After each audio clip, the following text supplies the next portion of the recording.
Ano ang mas matimbang, dugo o luha ng sangkatauhan? Yan ang katanungan na talagang gumugulo sa isipan ko nung ako ay nasa serbisyo pa. Isang katanungan na sumubok sa aking pagdedesisyon at pagpili sa kung ano ang dapat at kung ano ang tama. Hindi ko inaasahan na noong nasa serbisyo pa ako bilang matikas na albularyo, haharapin ko ang pinakamahirap na parte ng aking buhay. At ito nga ay ang kalabanin ang isang aswang na kahit kailan ay hindi ko inaasahang makakatunggali ko. Ako po si Enteng. Sabay-sabay po nating subaybayan ang aking paglalakbay nung ako ay isa pang albularyo. Kabanong, mga kabangers at mga kayanggaw, ito ang aking kwento. Pero bago tayo magsimula, kung maaari sana'y pindutin niyo muna ang subscribe button kung bago pa lang kayo sa channel nating ito. Mag-subscribe na rin po kayo sa iba pa nating mga channel na ang Pamela Clamil at Kabanong version 2.0. Kung wala po sa nabanggit ko ang pangalan ng channel at hindi pong picture ko ang nakalagay sa profile pic, hindi po natin channel yon. Huwag po nating suportahan. Huwag po tayong mag-subscribe o i-unsubscribe po natin kung nakasubscribe na po tayo. Nagnanakaw po yun ng ating mga videos. Naglalambing po ko sa inyo na ang suportahan lang natin ay ang mga channel na nabanggit. Mag-iwan na rin kayo ng comment at pindutin na rin ang like button. Napakalaking tulong po sa ating channel ang gagawin niyong pong ito. Isang malaking suporta po yun sa ating channel na labis ko pong ipagpapasalamat. At ngayon, sa ating pagpapatuloy. Ay, ano naman yung ginagawa mo? May tatakutin ka na naman ba ng kalugar natin? Bakit naghahasa ka ng ganyan mo, ha? Ay, hinaan mo nga yung boses mo. Naririnig ka sa kabilang bakuran, oh. Eh dapat nga lang marinig nila para kung sakaling may bumulagta na naman sa palengke, alam nilang ikaw kagad ang gagawa nun. Alam nilang ikaw agad ang ipapabarangay nila. Pambira ka naman babae ka, oh. Ano tingin mo sa akin, masamang tao? Kasi ginagawa mo, halos parang linggo-linggo meron kang pinapayak na tao dito sa atin. Sobrang angas at siga mo rito. Wala nang gustong kumausap sa akin dahil natatakot sila sa asawa ko. Kakainis kaya? Yung mga pinapayak mo, yung mga taong maangas din at nangahamak ng ibang tao. Pambihira ka, oh. Parang hindi mo naman ako kilala, Kahit na may pagkamaangas naman ako, kahit kailan naman, hindi naman ako nananakit ng mga taong walang ginagawang masama. Yan kasi ang napapala mo sa mga amiga mong marites, Sama ka ng sama sa kanila. Kaya tuloy nakakarinig ka ng mga maling kwento tungkol sa akin. Nakakasama ka ng loob, Asawa kita pero pinag-iisipan mo ko ng ganyan. Masisisi mo ba ako? Oo, masisisi talaga kita. Hindi na lang manahimik, ano ba kasing meron na tinahasa mo na naman yung katana mo? Bumili ka ng kamatis. Ha? Bakit ako bibili ng kamatis? At sibuyas. Nagsasasabi mo, nag-uusap tayo, hindi nagluluto. Kaya ako inahasa itong katana ko, para ipanghiwa sa kamatis at sibuyas. Ay nako, kahit kailan ka talaga, Enteng, oh. Napakasira ulo mong kausap. Diyan ka na nga, aalis na nga ako. May namata na aswang sa kabilang nayon. Sa sinabi kong yun, napatigil ang asawa kong si Sonia. Ang inis at pagkairita niya ay agad-agad na naglaho sa reaksyon ng kanyang mukha.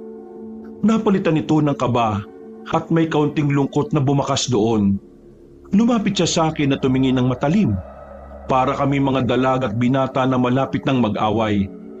May namata ang aswang sa kabilang nayon, sabi ni Paring Nobeng. Kailangan kong puntahan para malaman kung aswang ba talaga ang nakita nila o hindi. Ang sabi kasi nila parang kakaibang hayop lang Pero malakas kasi ang kutob ni Paring Nobeng. Kilala mo naman yon. Palaging tumatama ang kutob. Dahil nga sa kutob, kaya niya nahuli yung asawa niyang nagloloko. Ay tapos ano? Ayun na. Tapos makikipaglaban ka na naman sa mga nilalang na yon. Hindi ka ba talaga nadadala, Enteng? Dahil sa mga aswang na yan, kaya tayo nawala ng anak noon. Ano ka ba naman? Napapuntong hininga na lang ako, Kabanong. Inaasahan ko na talaga na kapag pinag-usapan ng aswang, ang susunod na sasabihin niya ay tungkol sa anak namin. 2 dekada na kasing wala na sa piling namin ang aming anak. 2 taon pa lang siya noong inatake ng mga aswang ang tinitirahan namin sa bukid. Wala kaming ibang kapitbahay noon. Malayong agwat kaya wala kaming nahinga ng tulong.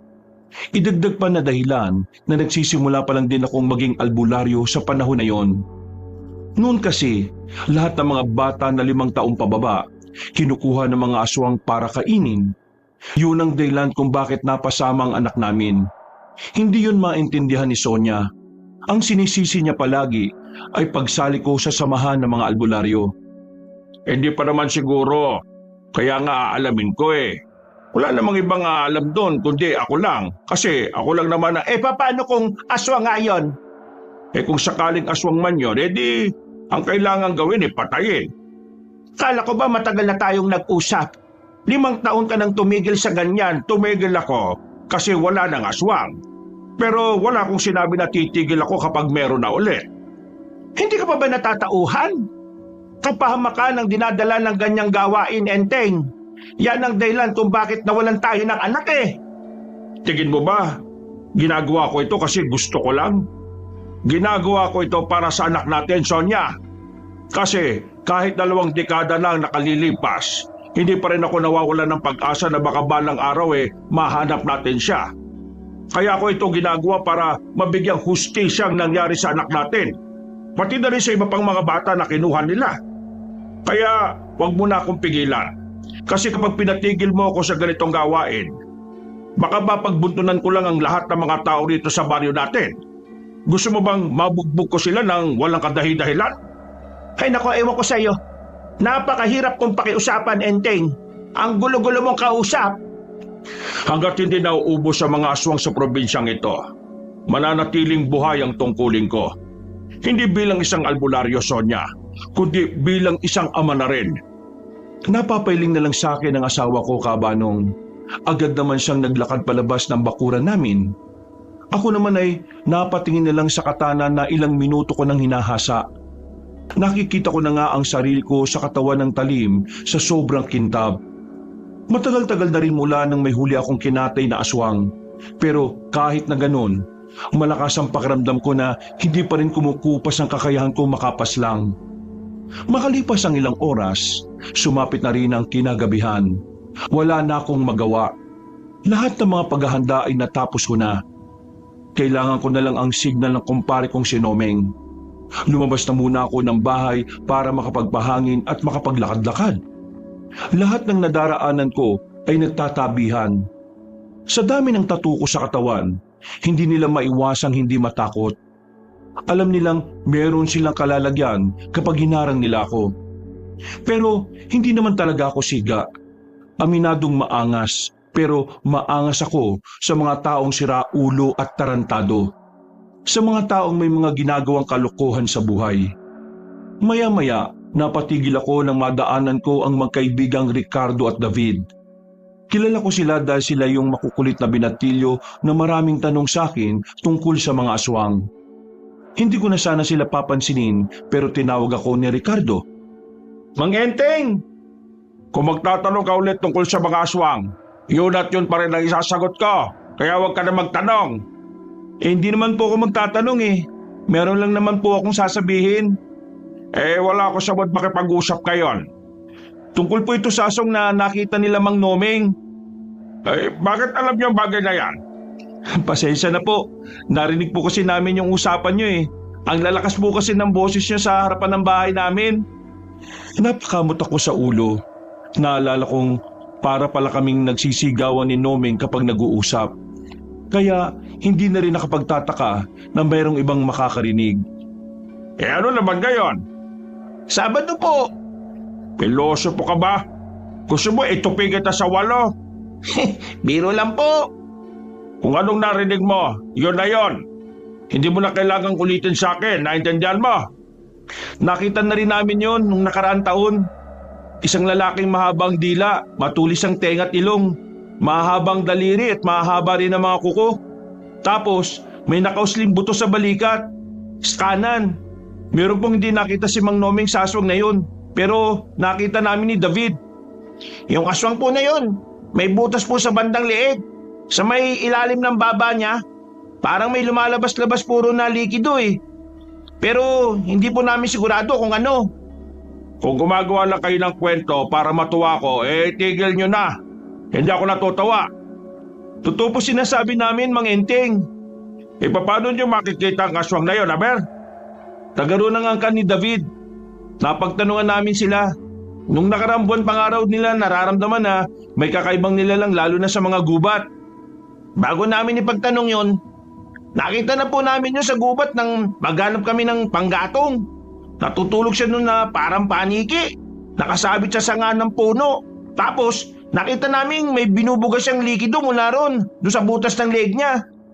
Bandang hapon po yun eh. Mga alas 5 yata. Basta malapit ng dumilim. Gusto sana namin siyang patayin eh. Kaso naalala namin hindi pala kami katulad mo. Kaya ayun, tumakbo na lang kami. Sinasabi po namin ito sa inyo kasi tingin namin may mga hindi po kayo nalalaman sa aswang na yun. Na kung mabibigyan kayo ng babala, pwede niyong maiwasan at makapag-ingat po kayo. Parang kakaiba po kasi yung aswang na yun eh. At base sa mga nababasa naming libro, kapag kakaibang aswang, mas delikado. Hindi ko alam kung paniniwalaan ko ang sinasabi ng dalawang binatilyo na yon, Kabanong. Una pa lang naman kasi, kilala ko na sila na sobrang interesado sa mga aswang. Palagi silang nagpapapansin sa akin. Kaya hindi ko rin naman agad magawang makumbinsi ang sarili ko. Dahil baka mamaya gumagawa lang din sila ng kwento para mapansin ko. Okay, sige.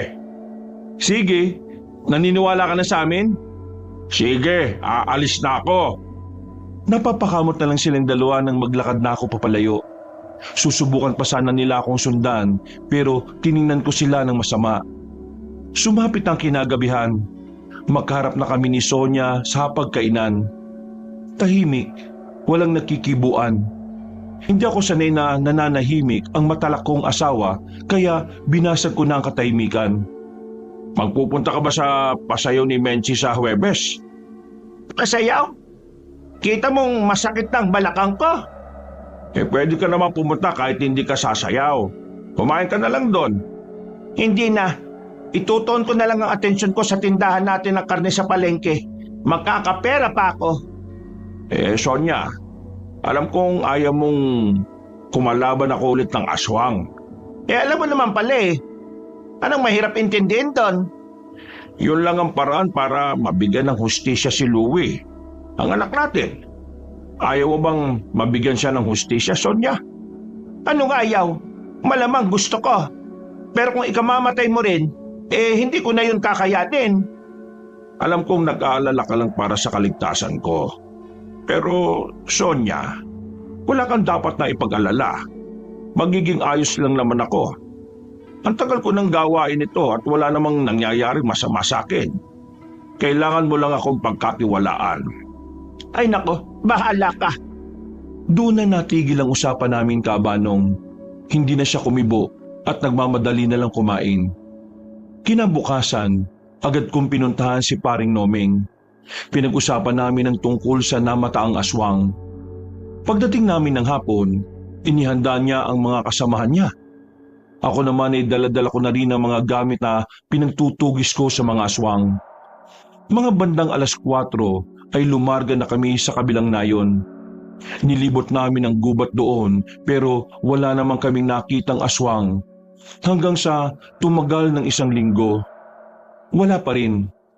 Dumating sa punto na sinukuan ko na. Pero si Paring Nomeng, itinuloy nila ang paghahanap sa mga aswang. Hanggang isang gabi. Mang Enteng! Mang Enteng! Mang Enteng, may balita kami sa'yo! Nabulabog ang pagmumuni-muni ko nang marinig ko ang boses ng dalawang binatilyo. Hingal na hingal sila. Ilang segundo pa silang hindi agad nakapagsalita bago sinabi kung anong nangyayari. Ano na naman bang kailangan nyo? Mga istorbo kayo eh. Mang Enteng, si Mang Nomeng. Si Mang Nomeng po kasi Anong ano? Wala na po si Mang Nomeng. Ha? Patay na po si Mang Nomeng. Kararating lang po ng bangkay niya ngayon. Anong pinagsasasabi niya? Sa hindi malamang dahilan, nagtindigan ang mga balahibo ko noon, Kabanong. At kahit na parang ayaw kong maniwala sa sinabi ng dalawa, may kung anong parte ng utak ko ang parang naging kumbinsido. Para makasigurado, dali-dali kong binitiwan ang binabasa kong libro. Pinuntahan ko kaagad ang bahay nila paring Noming. Pagdating ko roon, nakita kong may mga tao na sa harapan ng kanilang bahay. Maririnig din ang iyakan sa loob ng bakuran. Paghawi ko sa mga tao, nakita ko ang bangkay ni paring Noming na nakalagay sa kawayan at nakatakip lang ng dahon ng saging. Naroon din ang mga kasamahan niya na nagsabi sa aking si Noming ang napuntirya ng aswang na kanilang nakainkwentro. Ayon pa sa kanila, namatay si paring Noming sa dami ng sugat nito. Ito raw kasi ang umarap sa aswang para makalis sa mga kasamahan niya.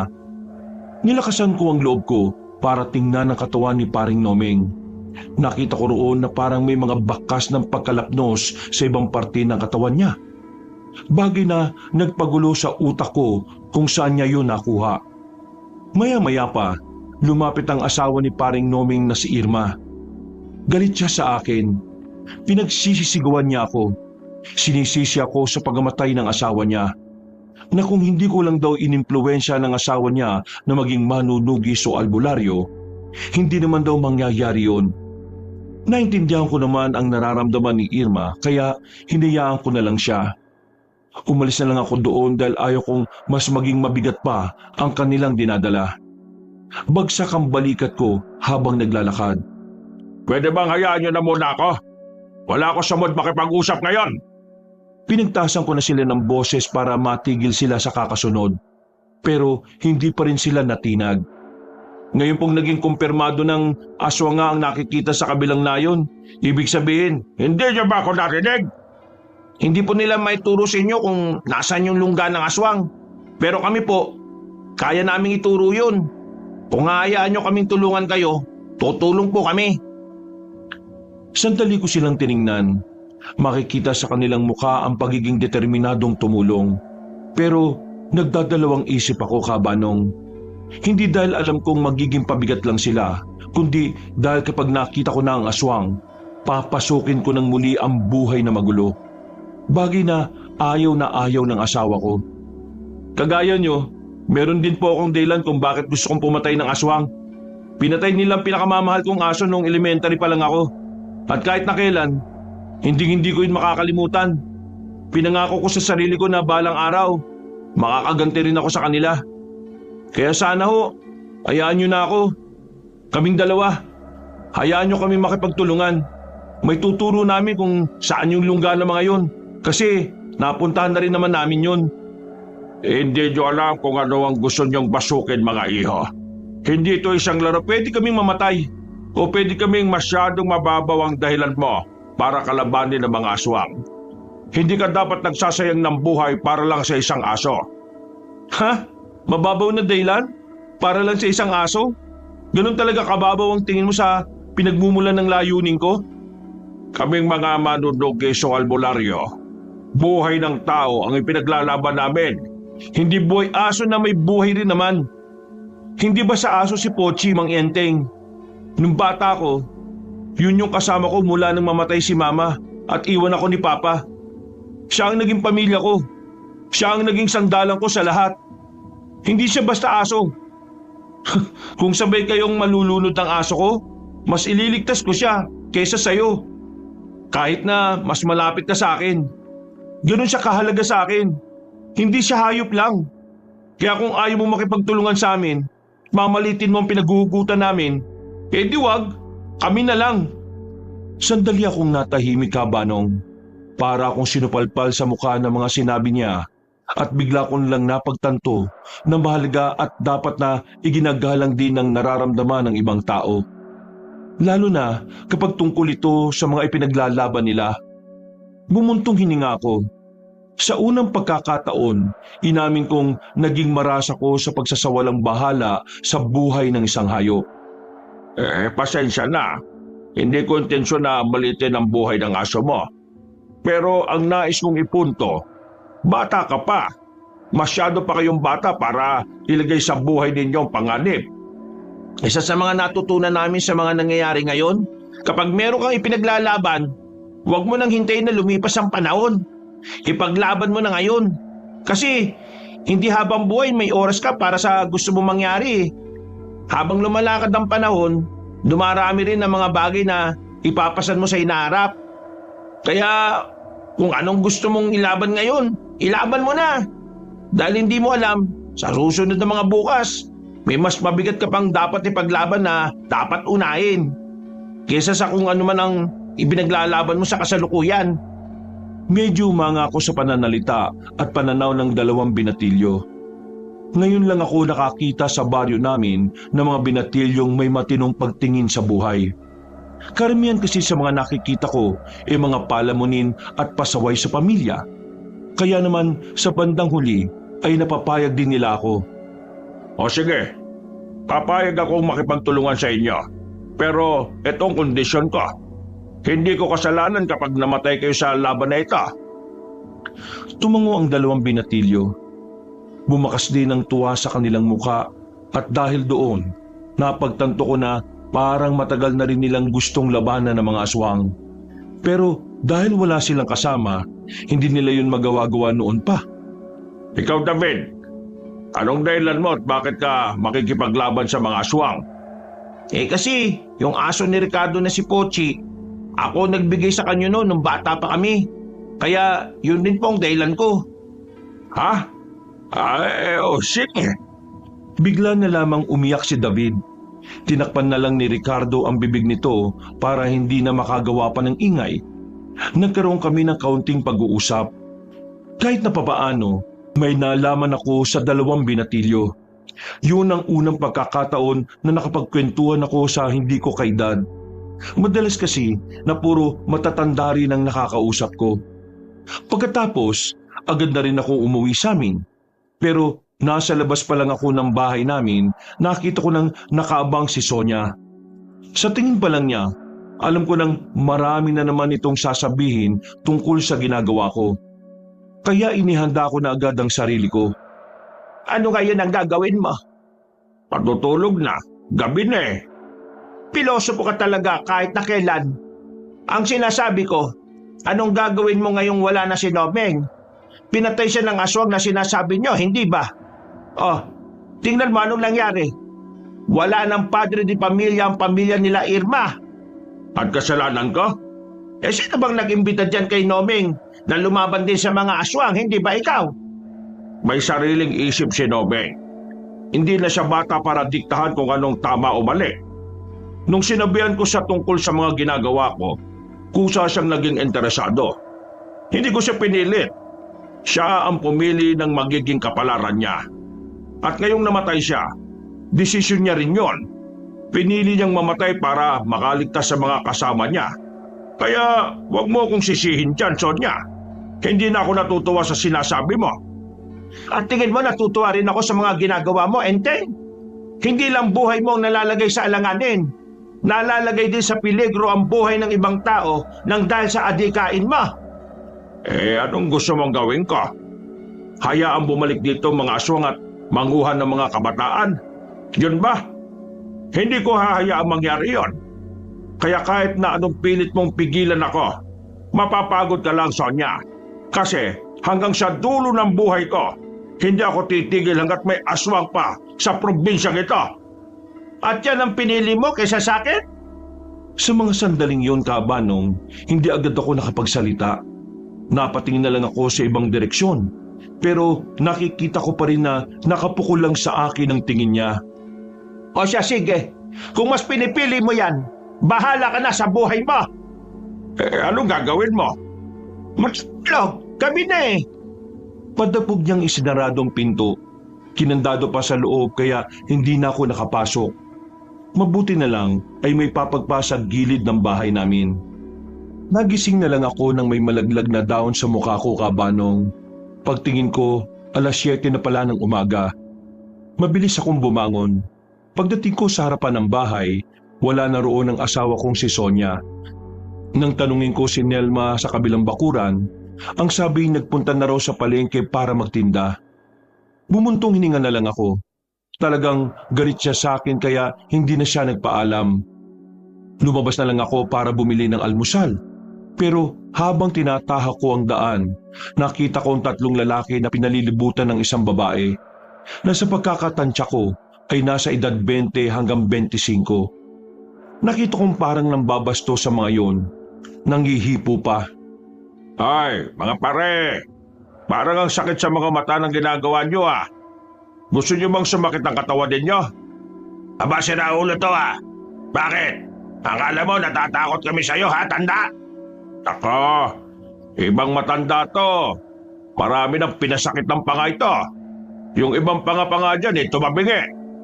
Tinawanan lang ako ng 3 lalaki na parang hindi rin naman taga sa amin. Unang lumapit sa akin ng isang lalaki na malaki ang katawan. Pagsuntok niya sa akin ay agad ko rin naman yung nailagan. Sinuntok ko yun sa tagiliran. Nagulat ang babae pati na rin ang 2 lalaki sa gilid. Hindi nila inakala na mamimilipit sa sakit ang lalaking kaharap ko. Hindi pa ako nakontento. Sinuntok ko ulit sa muka ang lalaki na agad din naman itong kinabagsak. Lumusob pa nga ang 2 lalaki pero kagaya ng nauna, bumulagta lang din ito. Hindi man lang ako pinagpawisan kahit na alam ko namang may edad na rin ako. Ayos ka lang, Babis? Paano mo nagawa yon? Ang galing mo naman makipagsuntukan kahit matanda ka na. Ay, wala naman yon. Ayaw ko lang talaga na may tarantado dito sa lugar ko. Ay teka, taga saan ka ba? Hindi ka pamilyar sa akin ah. Hindi po kasi ako taga rito. Meron lang po akong hinahanap na tao. Sino bang hinahanap mo? Baka kilala ko yan. Enting po. Enting Kabisote kung tawagin sa ibang baryo. Ang sabi nila taga rito daw. Bakit mo naman siya hinahanap? Anong pakay mo? Mangingi lang sana ako ng tulong. Ako ang taong hinahanap mo. Talaga po? Ako si Enteng. Pero anong tulong ba ang kailangan mo, iha? Yung kapatid ko po kasi 1 buwan nang nawawala. Inutusan ko lang naman po kasi yung sa gubat na manguha ng tanglad. Baka po pwede niyo akong tulungan. May mga nakapagsabit kasi sa akin ng mga magsasaka sa gubat kung saan nawala ang kapatid ko. Doon daw huling namataan yung mga aswang nung nakaraang buwan. Nang marinig ko ang salitang aswang sa kanyang bibig, ay agad na akong naging interesado. Sinasabi mo bang kinuha ng mga aswang ang kapatid mo? Yun lang ang nakikita kong dahilan, Mang Enteng. Kaya nga hinanap ko talaga kayo nung marinig ko ang pangalan nyo sa mga baryong dinaanan ko. Alam ko kasi na kayo ang makakatulong sa akin. Sa totoo niyan, hanggang ngayon ay hindi pa rin kami makapaniwala na may mga aswang pa rin talagang natira. Nilagas ko na ang mga yan dati. Kaya nga ngayon, wala pa kaming matinong impormasyon kung nasaan sila. Pero may gagawin kaming operasyon mamayang gabi. Sakaling makita namin ang kapatid mo, ibabalik ko rin sa iyo. Ano ba pangalan niya? Miguel. Miguel ang pangalan niya. May kapayatan pero singkita ng mata. Siya sige. Kami nang bahala dyan. Pero saan ka na ngayon? Uuwi na lang po muna ako siguro sa tiyahin ko na malapit lang din naman dito ang bahay. Sa kabilang baryo lang. Sige. Pumunta ka na lang dito bukas. Hanapin mo ako sa barangay. Kilala ko ron. Paano mga kalalakiang ito? Hayaan mo silang magising. Kung hindi na magising, hindi mas maganda. Nagpatuloy na ako sa paglalakad. Nang muli kong lingunin ng babaeng yon, ay saka ko lang naalala na dapat pala tinanong ko na ang pangalan niya. Napapailing na lang ako. Napatigil ako ulit sa paglalakad nang makasalubong ko naman ang 2 binatilyo. Mang Enteng, sino yung kausap mong babae? Parang maganda yun ah. Hanip, hindi ka lang maangas. Matinig ka rin sa mga chika babes. Ay, mga siraulo bang mga ulo nyo? Hindi yung chicks. Tumigil nga kayo. Baka mamaya makaabot to kay Sonya baka kung ano pa na naman ang isipin ng isang yon. Sino nga yun?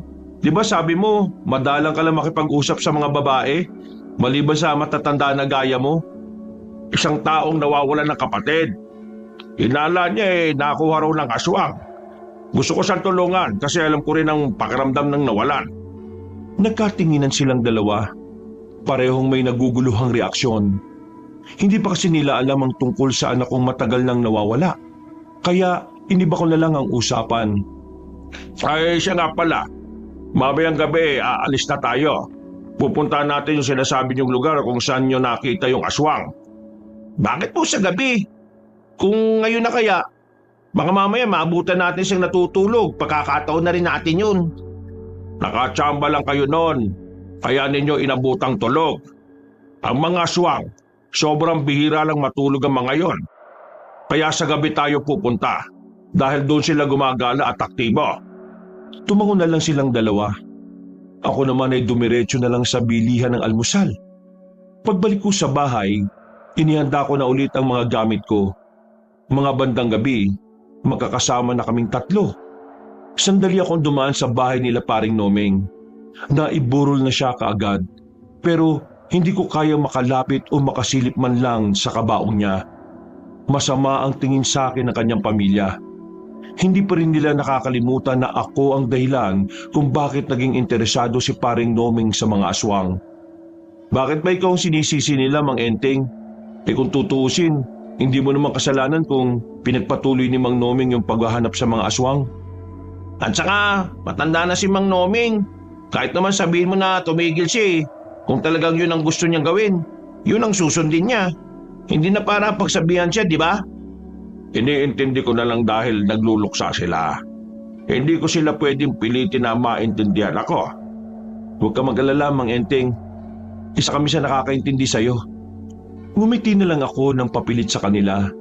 Itinuon na lang namin ang atensyon sa paglalakad. Makalipas nga lang ng halos kalahating oras, nakarating na rin kami sa kabilang nayon matapos dumaan sa ibang lugar na mauga-uga na. Narito na po tayo. Kailangan na lang natin maglakad ng halos 10 minuto para makarating sa gubat. At hahanapin na lang po natin yung puno ng akasya. Yung po ang palatandaan namin kung saan liliko Tandaan nyo lang ang mga sinabi ko sa inyo, ha, mga iho. Yang itak na dala ninyo, gamitin niya sa oras na atakihin tayo ng mga aswang. Kung sakali namang nalagay tayo sa alanganin, unan yung iligtas ang sarili ninyo. Nagkakaintindihan ba tayo? Pero paano ka naman? Magiging enteng kabisote ba ang tawag sa akin kung hindi ko kaya makaligtas? Kung sa bagay, ikaw kaya ang pinakamaangas na albularyong nakilala namin. Sos, bola ka pa. Bulahin mo mukha mo. Sa aming pagpapatuloy ay sandali muna kaming dumaan sa bahay na kamag-anak ni David noon. Nakausap namin ang ilan sa miyembro ng kanilang angkan. At nasabi nga ng mga ito na totoong meron silang nararamdamang aswang sa kanilang baryo. Pero mas madalas daw nilang nararamdaman at nakikita yon sa kagubatan na malapit lang din sa kanila. Habang papalapit ako ng papalapit, nakakaramdam na ako ng kaba. Hindi ako kinakabahan para sa sarili ko. Kinakabahan ako para sa mga kasama ko. Parang nagsisisi na ako na isinama ko sila sa laban kong yon. Na kung tutuusin, kaya ko naman na mag-isa yon. Pinangunahan ni David ang paglalakad dahil ito ang mas nakakaalam ng direksyon. 10 minuto lang ang nagdaan, nakita na namin ang sinasabi nilang puno ng akasya. Dito ko na hinugot ang katana ko. Marahan kaming naglakad nang makaliko na kami. Iwas na iwas kaming makalika ng kahit na anong ingay. Hindi nga nagtagal, nakarinig na kami ng kakaibang tunog na nagmumula sa kung saan. Pero dahil madilim ang paligid, dahil sa nagtataas ang mga puno, hindi kami nagpadalos-dalos. Dito lang muna kayo. Anong gagawin nyo? Titingnan ko muna kung nasa nagmumula yung ingay. Sasama kami. Hindi. Kailangan ko munang malaman kung talagang isa lang siya. Dito lang kayo. Nakinig naman silang dalawa sa akin kaya nagsimula na rin akong maglakad. Maya-maya pa, nakita ko ang isang nilalang na gumagapang papasok sana sa mga halamanan. Hindi ko makita ang itsura niya ng buo dahil sa kinalalagyan namin. Pero hindi na ako nagsayang ng oras. Kagad ko siyang tinaga, pero bigla siyang tumakas. Sumunod kayo! Hinabol namin ang aswang. Hindi siya kabilisang tumakbo kaya hindi kami nawawala sa direksyon niya. Hanggang sa ilang minuto na nga ang nakalipas, nakarating na kami sa isang lugar na kung saan direktang tinatamaan ng liwanag ng buwan. Tumigil ang aswang dahil wala na siyang tatakbuhan. Malalim na bangin ang nasa harapan niya at sa mga sandaling yon, napatunayan kong totoo ang pagkakalarawan ng dalawang binatilyo tungkol sa aswang na yon. At ang sinasabi nilang butas sa leeg, napansin ko rin na may lumalabas na likido doon na parang kulay itim. Wala ka na tatakbuhang salot ka! Patay ka ngayon! Naniniwala na ba kayo sa amin ngayon? Sabi ko sa iyo eh. Nakakatakot pala talaga siya kapag malapit. Ayoko nang duduwag-duwag ha. Pinilit yung sumama, di ba? Panindigan niyo. Maya-maya pa, biglang nagwisik ang aswang ng likido mula sa leeg niya. Nakailag ako, pero nawisikan ng kaunting patak si David sa kamay. Napasigaw siya nang maramdaman niyang mainit yun. Mang Enteng! Parang asido yung likido na yan. Aray! Ang init! Nalapnos na yata itong kamay ko. Maliit lang yan. Kaya huwag kang mag-inarte na parang mamamatay ka na. Ayos ka lang? Walang iyang tanong yan, no? Di ko na napagtanto na kaya pala parang may mga lapdos sa katawan si paring Nomeng ay dahil sa likidong nanggagaling sa aswang. Medyo nawindang ako dahil sa buong buhay ko noon bilang isang albularyo at manunugis, hindi pa ako nakatagpo ng ganon. Yun talaga ang unang beses. Kakaiba ka pala, ha? Sige! Pinakiramdaman ko muna ang aswang. Hindi rin kasi ako pwedeng umatake dahil kapag nagkataon, pwede niya akong maihulog sa bangin. Marahan ako naglakad habang nakaamba ang katana ko. Maya-maya pa, bigla na naman siyang umatake. Pero hindi ako ang puntirya niya. Parang nakatunog siya na ang dalawa kong kasama ay walang alam sa pakikipaglaban. Tumalo na mataas ang aswang para puntahan sila Ricardo at David. Mabuti na lang, kinaya nilang salagi ng atake ng nilalang. Nakalapit agad ako sa kanila para humarang. Tinamaan ko ang aswang sa bandang balikat. Napatigil siya at umangil ng malakas. Galit na galit. Magaling ang ginawa niyo. Pero kapag nakita niyong may opening, birahin niyo kagad. Nagmamadali ako makalapit ulit sa aswang kabanong, pero gumapang siya ng mabilis papunta sa kaliwa. Iniwasan niya ako ulit. Puntirin niya talaga yung dalawa. Kaya sa mga sandaling yon ay hinayaan ko na para naman makakilo si Ricardo at David. Nang mapansin nilang parang nanunood lang ako, doon na sila na alarma. Mang Enteng, ano? Nood lang? Alam namin na wala kang kasalanan kapag namatay kami. Pero baka naman pwedeng tumulong kahit konti. Kayo yata ang gusto niyang makalaban eh. Inatake sila ng inatake ng aswang. Wala silang nagawa kundi palagan na lamang yon. Nang makita kong nahihirapan na sila, ay saka na ako nakialam. Pero laking gulat ko nang biglang bumuga na naman ng likido ang aswang. Buti na lang talaga ay nagawa kong mailagan yon. Nakita ko pa kung papaanong malusaw ang dahon ng halaman na tinamaan. Magaling ang ginawa niyo, pero ang hirap niyong panoorin. Tatapusin ko na ito. Hindi ko na hinayaang makailit pa sa akin ang aswang na yon. Nakita kong papunta siya sa kanan kaya pumunta ako sa kaliwa. Alam ko kasing lilituhin niya lang ako. Ang totoo, sa kaliwa rin ang punta niya. Kaya nang nakaharap ko siya, hindi na ako nagsayang ng oras. Itinara ko na ang katana ko sa tiyan niya. Hinugot ko kagad dahil baka mabugahan ako ng likido sa muka. Sinubukan pang makatayo ng aswang na yon, pero hindi rin nagtagal ay tuluyan na rin siyang bumagsak. Pambihira! Ganun mo lang pala kabilis pinapatay ang mga aswang? Pinatagal mo pa? Para naman magkaroon din kayo ng silbi. Patay na ba talaga yan? Baka naman buhay pa yan, ha? Patay na yan. Wala akong iniiwang aswang na buhay. Anong gagawin natin ngayon? Hahanapin ko ang iba pa nito mga kasamahan. Etong aswang na ito baka hindi kasama sa mga aswang na dumukot ng kapatid ng babae. Nararamdaman ko na hindi lang ito nag-iisa. Ang malaking katanungan para sa akin ngayon, paano nila nagawang makabalik ng marami sa bilang nila ang pinatay ko na noon? Hindi kaya yung mga pinatay mo noon maliit na bilang pa lang sa kabuuang bilang nila? Napabuntong hininga ako sa sinabi ni David. Ganon na ganon din kasi ang tumatakbo sa isipan ko noon, kabanong. Napapaano kung yung inaakala kong tagumpay 5 taon na ang nakalilipas, simula lang pala ng mas malaking gulo. Na paano kung wala pa sa kalahati ang mga aswang na inubos ko? Papaano ang gagawin ko sa oras na bigla na lang nila akong atakihin? Nang makauwi na kami, hanggang sa pagiga, ay gumugulo pa rin sa isipan ko ang tungkol sa mga aswang. Maya-maya lang ay nakaidlip na rin ako. Nagkaroon ako ng malinaw na panaginip. Parang totoong-totoo. Pero kahit na parang realidad ang kinagagalawan ko, alam ko na panaginip lang talaga yon. Nasa ibang kuweba raw ako. At sa kuwebang yon, merong espadang nakadikit sa pader. Isang espadang nagliliwanag. Parang nagbabaga ang hawakan nito. Hindi ko alam kung ano ang ibig sabihin nun, pero tingin ko, ang espadang yon ang makakatulong sa akin. Kinabukasan, agad kong kinausap ang isa sa mga kapwa ko albularyo. Sinabi ko sa kanya ang tungkol sa aking panaginip. Ang sabi niya, ang espadang nasa panaginip ko ay ang espadang nasa panaginip din ni Nomeng bago ito mamatay. Hindi lang yun naikwento sa akin ni Nomeng. Pero ang sabi daw ni Nomeng, ako raw ang may hawak ng espada sa panaginip niyang yon. Baka naman po, kailangan niyong hanapin yung espadang yun. Ngayon lang ba ito nangyari? Hindi. Naalala ko na. Nanaginip din ako ng ganito bago kami makipaglaban sa mga aswang noon. Iniisip ko, baka paiwatig ang espadang yon sa mas malaking kaguluhan na paparating.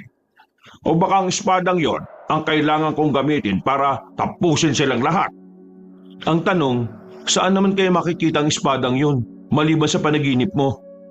Yun ang problema. Hintayin ko na lang ulit managinip ako. Baka sa susunod na panaginip may kasama ng address. Napapakamot na lamang sa ulo ang 2 binatilyo. Nagdaan pa ang mga araw, nagkaroon ako ng oras para turuan si Ricardo at David. Kahit na papaano ay hindi naman sila mahirap sanayin. Mabilis sila makakuha ng mga itinuturo sa kanila. Ganun siguro talaga na kapag gustong-gusto mo ang ginagawa mo. Maraming salamat ha. Nag-abala ka pa talaga. Pasensya ka na rin at ikaw ang napakiusapan ko. Ang bigat kasi nitong bigas na ito eh. Hindi ko naman maasahan ng asawa ko kasi abalang-abala yun sa ginagawa niya. Wala pong problema. Kahit siguro sino namang tao, tutulungan kayo. Hindi lahat gagawin yon. Ikaw nga lang ang tumulong sa akin eh. Ay teka, ano nga pala pangalan mo? Ramil po. Ay maraming salamat Ramil ha. Saan ka ba nauwi? Diyan lang naman po. Gusto mo bang tumigil muna rito para makabawi naman ako sa'yo? Hindi ko po yan tatanggihan. Tamang-tama, nagugutom na po ako. Nang marinig ko ang kanilang usapan, ay agad na rin akong lumapit. Napatingin din naman sila sa akin. Sinuri ko ng maigi ang lalaki. Matangkad, may pagkamaskuladong katawan. Maganda ang ngiti niya kahit na malaki ang boses. Teka lang. Sino yan? Ay si Ramil daw. Nagpatulong ako sa palengke. Ito kasing bigas binigay ni Kumaring Gemma. Galing sa palayan nila. Hindi ko naman kayang buhatin. Kala nga namang umuwi pa ako rito para lang ipabuhat sa'yo. Magandang hapon po. Ramil po ang pangalan ko. Huwag po kayong mag-alala. Mabuti po akong tao. Wala naman ako sinasabing masama ka eh. Mabuti naman po kung ganun. Kayo po ba si Mang Enteng? Paano mo ako nakilala? Ay naku, palagi kong naririnig yung pangalan niyo sa bilyaran, sa bingguan, sa palengke at sa terminal. Maraming natatakot sa inyo eh. Totoo pala talaga, nakakatakot po kayong kausapin. Parang ngayon, kinakabahan na ako. Lalo na nakita ko pa po yung mga tattoo ninyo. Bakit naman kakabahan at matatakot ka kung wala ka namang ginagawang masama? Hay nako, ano bang klaseng usapan yan? Ang mabuti pa, pumasok na kayo sa loob at maghahanda ako ng merienda. Hay ikaw, Enteng, hindi pa tayo tapos ha? Akala mo nakalimutan ko na yung ginawa mo nung nakaraan. Napailing na lang ako at natatawa naman sa binatang si Ramil. Maya-maya lang ay sabay na rin kaming nagmerienda. Nung mga sandaling yon, hindi ko alam kung bakit parang ang gaan ng kalooban ko kay Ramil.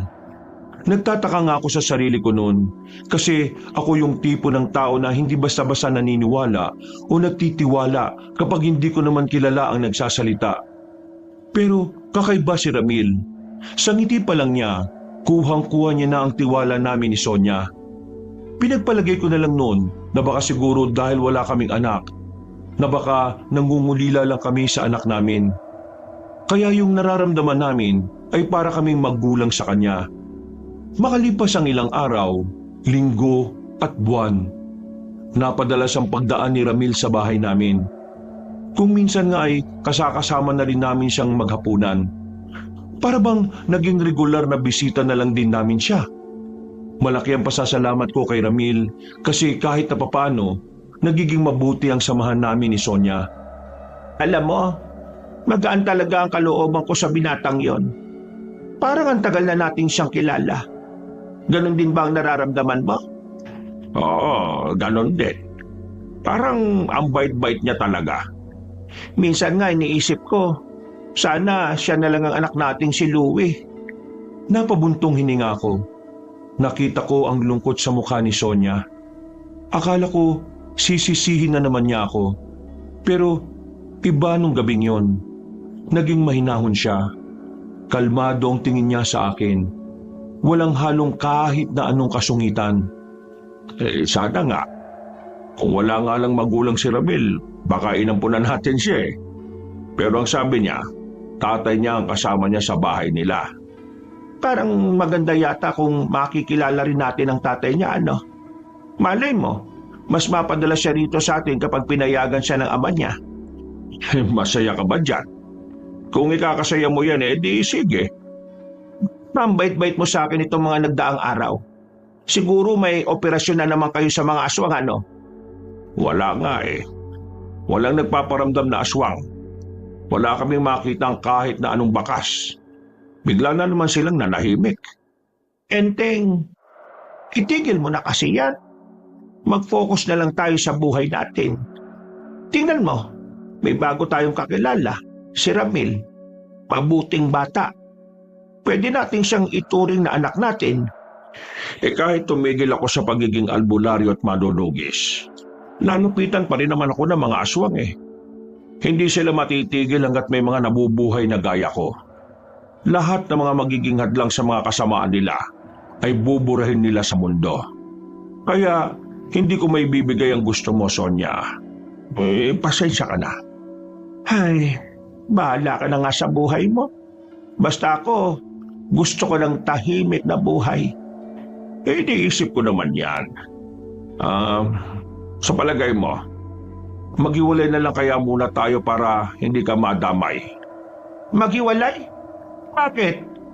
Hindi ka na siguro na. Hoy, matanda ka na ha? Magtigil ka na. Sira ulo. Hindi naman hiwalay talaga ang ibig kong sabihin. Ang ibig kong sabihin, hiwalay muna ng bahay. Yun lang. Hindi ako sanay mag-isa. Wag na. Dito ka na lang. Kung sakaling mamamatay tayo sa aswang, ayos lang. Ang mahalaga, mamatay tayong hindi naghihiwalay. Napangiti na lang ako nang malapat sa sinabi niyang yon. Mula nung araw na yon, natanggap na ni Sonia ang tungkol sa gawain ko. Parang isang malaking himalayon para sa akin. Bigla-bigla na lang kasing nagbago ang kanyang mood. Epekto yun ni Ramil sa buhay namin. Kasi kahit hindi naman namin siya tunay na anak, nararamdaman namin na maging magulang kahit na sandaling oras lang. Pero isang gabi na naman ang sumapit, masamang balita na naman ang nakarating sa akin. Ano? Sigurado ba kayong galing kay Ka-Empo yan? Si Ka-Empoy mismo nagsabi sa amin. Kanina, nung makita namin siya sa kabilang nayon. Mang Enteng, mukhang nakarating na sa kanila yung tungkol sa pagpatay mo ron sa aswang. Diyos ko, ang dami nilang pinatay na magsasaka. Hindi raw kasi yata alam ng mga aswang kung sino sa mga magsasaka yung albularyo eh. Kaya pinatay na lang nila lahat para sigurado. Anong gagawin nun natin? Gumagawa na sila ng hakbang. Sinimulan na nila ang kasamaan nila. Pupuntahan natin ang iba pa nating mga kasama. Kailangan natin silang maabisuhan sa lahat ng mga nangyayari. Palabas na sana kami ng bahay nang biglang dumating si Sonia at Ramil. May mga bitbit silang kamoting kahoy. Saan kayo pupunta? Mukhang nagmamadali kayo May kailangan lang kami asikasuhin. Aswang na naman. Aswang? May pupuntahan kayong aswang? Iyon ang trabaho ng Tatay Enteng mo. Pagpuksa sa mga aswang. Wow! Astig! May mga pinapatay na tao yung mga nilalang na yon.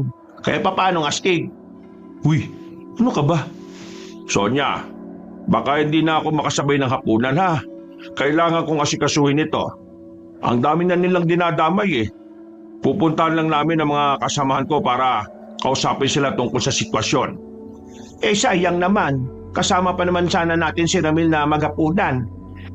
Kung hindi natin siya makakasabay mamaya, pwedeng kinabukasan naman po. Sige na, aalis na kami. Mamadali kaming umalis doon. Dala ang mga sandata.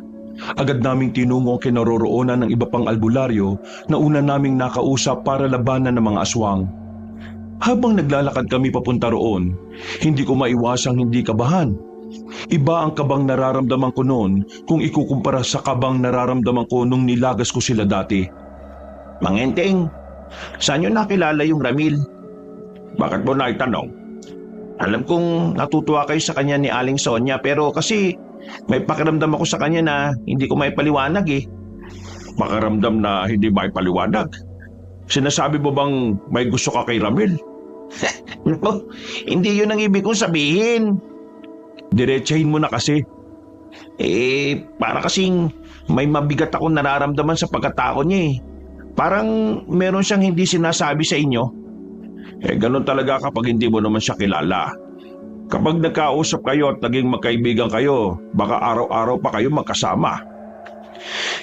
Basta, hindi ko alam.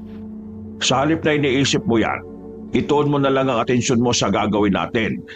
Nandito na tayo. Napatigil kami sa paglalakad nang matanaw na namin ang lugar ng mga kasamahan ko. Pero agad na umarangkada ang kaba sa dibdib ko nang mapansin kong ang tahimik ng lugar. Wala akong naririnig na mga nagsisibak, mga nagtatawanan, mga nagiinuman sa gilid-gilid. Hindi yun ang lugar na nakilala ko na madalas kong daanan noon. Pagpasok namin, nanlaki ang mga mata ko nang madatna ng dalawa sa mga kaibigan ko na nakahandusay na sa harapan ng kanilang bakuran. Wala ng buhay. Nagkalat ang dugo sa lapag at ang laman loob nila'y tila kinaukaw palabas ng tiyan. Sa unang pagkakataon, nakaramdam ako ng panlalambot ng tuhod. Mukhang nahuli na yata tayo ng pagdating. Meron pa ron, Mang Enteng. Inisiisa namin na makakalapit na bahay. Bawat silipin namin, merong bangkay. Kahit hindi albularyo o manunugis ay dinamay. Meron pang pinatay na kaawa-awang bata. Hindi ko na napigilan ng sarili ko. Nagmura ako at nagsisisigaw. Nabuo ang galit ko. Noong mga sandaling yon, wala akong ibang gustong gawin kundi ang gantihan sila. Wala na mga kasamaan mo, Mang Enteng. Anong gagawin natin ito? Magsasalita pa sana ako, pero narinig namin ang yabag ng paa na paparating. Paglingon namin sa gilid, nakita namin ang isang matandang lalaki na sa pagkakatansya ko, mas matanda lang sa akin ng ilang taon. Kaswal at kalmado lang siyang naglakad. Huminto ng ilang metro sa pagitan namin habang merong ngiti sa mukha niya. Sino ka? Kung ano ang mga nakikita niyong imahe ngayon, yan ay bunga ng inyong kasalanan sa aming mga aswang. Masakit bang mawalan ng mga mahalaga sa buhay? Walang iya ka. Papatayin kita. Ops. Salma ka lang. Darating din tayo sa ganyang punto. Sa ngayon, gusto ko munang malaman mo na alam na namin kung ano ang kahinaan mo. Anong pinagsasasabi mong hayop ka? Enteng Kabisote, meron kang nilunok na may wagang bunga na kung saan ang buto na ito ang nagbibigay sa iyo ng kakaibang lakas, bilis at katatagan ng katawan. Kaya ka nga di ba nakakapalag pa rin sa mga aswang kahit matanda ka na? Kasi dahil doon? Namilog ang mga mata ko. Ikinagulat ko ang sinabi niya. Hindi ko alam kung papaano niya nalaman ang tungkol doon. Mga malalapit na tao lang kasi ang may alam ng lihim kong yun. At karamihan sa mga yon ay patay na. Si Sonia naman, wala siyang ideya sa buto na nilunok ko nung nagliligawan pa lang kami. Kaya hindi ko talaga maintindihan kung paano yun nalaman na matandang aswang. Ha! Nagulat ka ba kung bakit ko alam ang tungkol dyan? Baka hindi mo alam. Isa sa malalapit sa iyo ang nagsabi niyan sa akin. Ngayon, dahil alam na namin ang kahinaan mo, madali na lang para sa amin na talunin ka. Ang dami mong satsat. Simulan na natin to para matapos na kita. Pep! Hindi mo ako pwedeng saktan ngayon. Biglang sumipol ang matandang lalaki. Merong 2 aswang na lumabas mula sa likuran ng bahay. Hila-hila nila ang babaeng si Tessa, ang babaeng nakiusap sa akin na hanapin ang kapatid niya. Nagsalubong ang kilay ko. Pati si Tessa na minsan ko lang nakausap, gagamitin nila laban sa akin. Mang Enteng, tulungan mo ako. Ayoko mamatay. Ayoko magkain ng mga salimaw na ito. Walang iya talaga mga aswang. Bakit may dadamay ang taong yan Hindi naman kami niyan gaano makakilala. Yun nga ang maganda. Aayaan mo bang mamatay ang isang taong humihingi ng tulong? O baka naman wala kang pakialam kasi hindi mo naman kilala. Pikiusap ako. Gusto ko pang makita ka. Gusto ko makita kami at kapatid ko. Papakawalan ko siya sa isang kondisyon. Huwag kang makikinig sa kanya. Pakakawalan ko siya kung sasama ka sa akin. Napaisip ako ng mga sandaling yon, Kabanong. Batid kong maaari akong mamatay kapag ginawa ko yon. Pero nagmamakaawa ang babae sa akin. Iyak siya ng iyak. Kaya sa bandang huli, pumayag na lang din ako. Tumupad ka sa usapan. Mang Enteng, wag! Nililinlang ka lang yan. Mauna na kayo umuwi. Ayokong pati kayo ay madamay pa. Hindi pwede! Sige na! Sumunod na lang kayo. Buti na lang ay nakatunog silang 2 kaya sinakyan nila ang gusto kong mangyari. Dinakma na ako ng 2 aswang. Kinuha nila ang katana ko. Meron pang lumabas na 2 aswang para naman humawak sa babae. Nang makalayo na si Ricardo at David, tumawa ng mahina ang matandang aswang. Akala niya siguro'y naisa na niya ako. Pero ang hindi niya alam, parte yun lahat ng plano ko. Kailangan ko kasing mas makalapit sa kanila. Nang sa ganon ay madali ko silang mapatay. Kawawa ka naman. Mamamatay ka lang ng ganito matapos ang lahat ng kagitingan na ginawa mo. Oh, bahala na kayo sa albularing yan. Pagsaluhan ninyo kung gusto ninyo. Pagtiisan nyo ang bulok niyang laman loob. Patawa-tawa pa ang matandang yon at saka umalis. Makalipas ang 3 minuto ay tuluyan na siyang nawala sa paningin ko. Nakita ko na lang na binitiwan na ng 2 aswang ang babaeng si Tessa. Iba na ang ngiti niya. Hindi na ito nakakaawa. Nagpapakita na ito ng nakakainsulto at nangahamak ng ngiti. Sinasabi ko na nga ba madali ka lang ding mauto. Nakakatawa ka, Enteng. Mamamatay ka lang ng ganito sa kamay ng isang aswang na kagaya ko. Anong tingin mo sa akin, tanga? Alam kong aswang ka. Hinayaan lang kita sa mga pakulo mo dahil gusto kitang gamitin para malaman kung nasaan ang iba pa. Pero dahil wala ka na magiging pakinabang sa akin, wala na rin akong pakialam sa'yo. Huwag ka naman kunwari na alam mo ang mga plano ko una pa lang. Hindi ka matalino sa paningin ko. Di ka rin naman matalino sa paningin ko Gagawa ka na lang ng dahilan, yung kapatid mo pang hindi naman totoo. Akala mo hindi kita pinamamanmanan? Isa kang malaking tanga. Nagbago ang reaksyon ng kanyang muka. Para siyang nagagalit. Nagkuyom ang kamao niya. Kumigpit naman na pagkakahawak sa akin ng 2 aswang.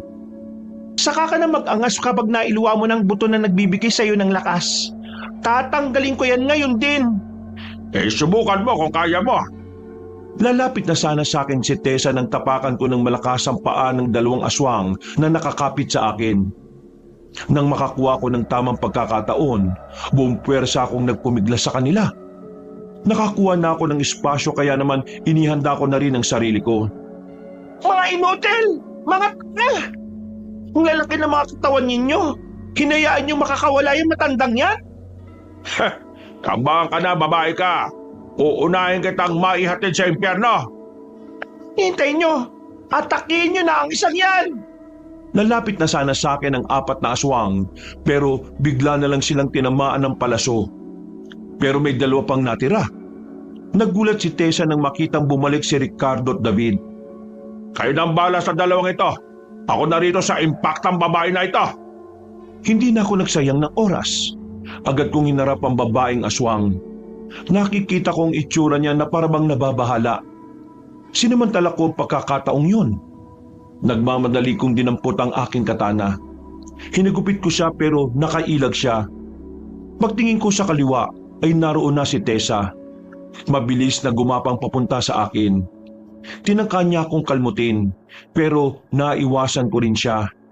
Sa pangalawa niyang atake, napansin kong masyado siyang naging kampante. Dahilan para matamaan ko siya ng hiwa sa tagiliran niya. Napahawak agad siya sa parting yon ng kanyang katawan. Umaagos ang dugo, pero pinilit pa rin niya akong labanan. Muli niya akong inatake kahit na mabagal na ang pagkilos niya. Hindi ko siya binigyan ng pagkakataon na makabawi. Hiniwa ko ulit siya sa bandang leeg. At sa punto namang ito, hindi na siya makagalaw ng mabilis. Napatigil na siya. Base sa kanyang pagkahingal, ramdam kong hindi na niya ako malalabanan. Isang malaking pagkakamali mo na kinalaban mo ako. Marami ka pang kakainin bigas, iha. Ako, sinubok na ako ng panahon at karanasan. Bata ka pa sa paningin ko. Inaamin ko na talo ako sa laban. Malakas ka, mahusay. Pero alam mo kung anong nakakatawa? Kung ano ang katangahan mo na hindi mo pa rin nalalaman hanggang ngayon. Nasa paligid mo lang siya. Magugulat ka na lang. Papatayin ka na niya. Kaya naman masyado ka ng maraming sinasabi. Yeah! Sinaksak ko siya ng hawak kong katana. Ilang beses kong ginawa yon hanggang sa tuluyan na siyang malagutan ng hininga. Pagtingin ko naman kay Ricardo at David, nagawa na rin nilang talunin ng 2 aswang na kalaban nila. Bumuntong hininga na lang ako. Pero sa loob-loob ko, nagpapasalamat ako sa Panginoon dahil nagtagumpay ang mga plano ko. Nagawa natin, Mang Enteng. Oo, nagawa natin. Pero kahit na nanalo tayo ngayon, hindi ko na maibabalik ang buhay ng mga kasamahan kong pinatay nila. Sinusumpa ko sa bato. Papatayin ko sila. Naintindihan namin ang nararamdaman mo, Mang Enteng. Pero magdaan-daan kayo. Huwag kayong magpadalos-dalos, ha? Kahit po anong mangyari, mas kailangan nating pagganahin ang utak natin kaysa sa puso. Isip kaysa sa emosyon. Muli akong humugot ng malalim na paghinga. Napatango ko dahil tama naman ang sinabi ni David. Hindi ko magagawang bigyan ng hustisya ang kamatayan ng mga taong nasawi kung mas uunahin kong magalit kaysa mag-isip. Pupuntahan natin ang pamilya ng mga kasamahan ko bukas ng umaga. Kailangan nilang malaman ang mga nangyari. Paano kung ikaw na naman ang sisihin nila? Kami na lang kaya ang humarap sa kanila. Ako ang kilala nila. Kaya ako ang haharap. Isa pa, kung sakaling sisihin nila ako, tanggap ko. Sa akin naman talaga nagmula ang lahat ng ito eh. Hindi gaganti ang mga aswang kung hindi ko sila nilagas dati.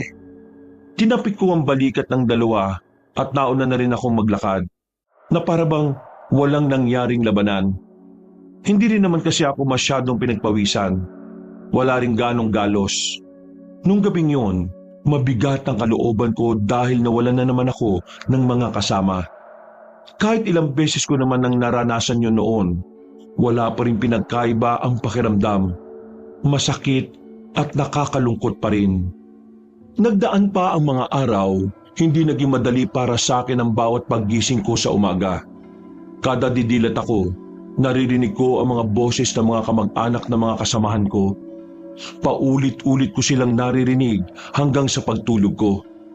Wala silang ibang sinasabi kundi kasalanan ko ang lahat. Dahil doon, nararamdaman kong unti-unti na akong pinanghihinaan ng loob. Pakiramdam ko kasi, kung itutuloy ko ang ginagawa ko, baka mas marami pang madamay. Sa isip-isip ko, baka nga tama ang asawa ko. Kailangan ko na ring iwan ang nakagisnang kong gawain. Sino ba yung katok na yan? Nakaka-istorbo ah. Ano ba problema? Kung makakatok parang sisirain nyo na itong pintuan eh. Mang Enteng, kailangan niyo sumama sa amin.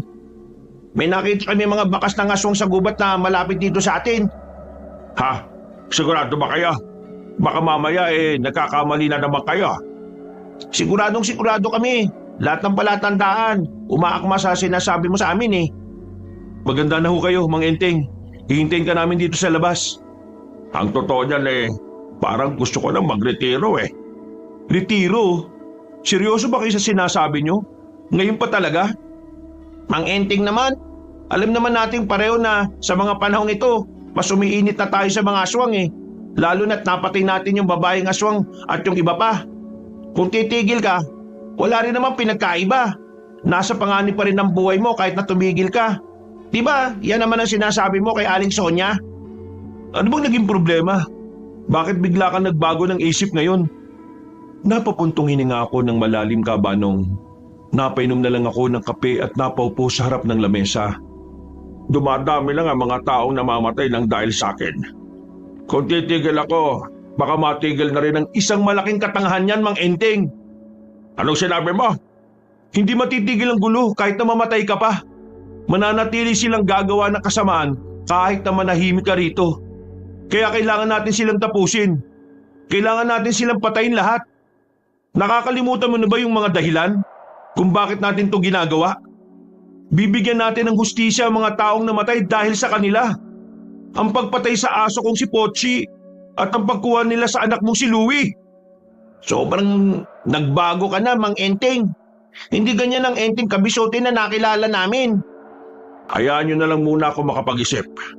Mamaya pupuntahan ko kayo. Parating na kasi si Sonia at si Ramil. Napapailing na lang silang dalawa. Halata ang pagkadismaya sa mukha nila nang maglakad na rin sila paalis. Maya-maya lang din, dumating na si Sonia at si Ramil. Pagpasok pa lang nila, narinig ko nang nagtatawanan na sila. Napapangiti na lang ako habang pinagmamasdan silang dalawa. Para na kasi silang mag-ina talaga. Masaya ako para sa asawa ko dahil kahit papaano, nararamdaman niya kung papaano maging isang ina. Bagay na matagal na niyang pangarap na magawa kung hindi lang sana nawala ang aming anak. O ano pang tinutunga nga mo riyan? Tulungan mo na kami maganda ng panghapunan natin.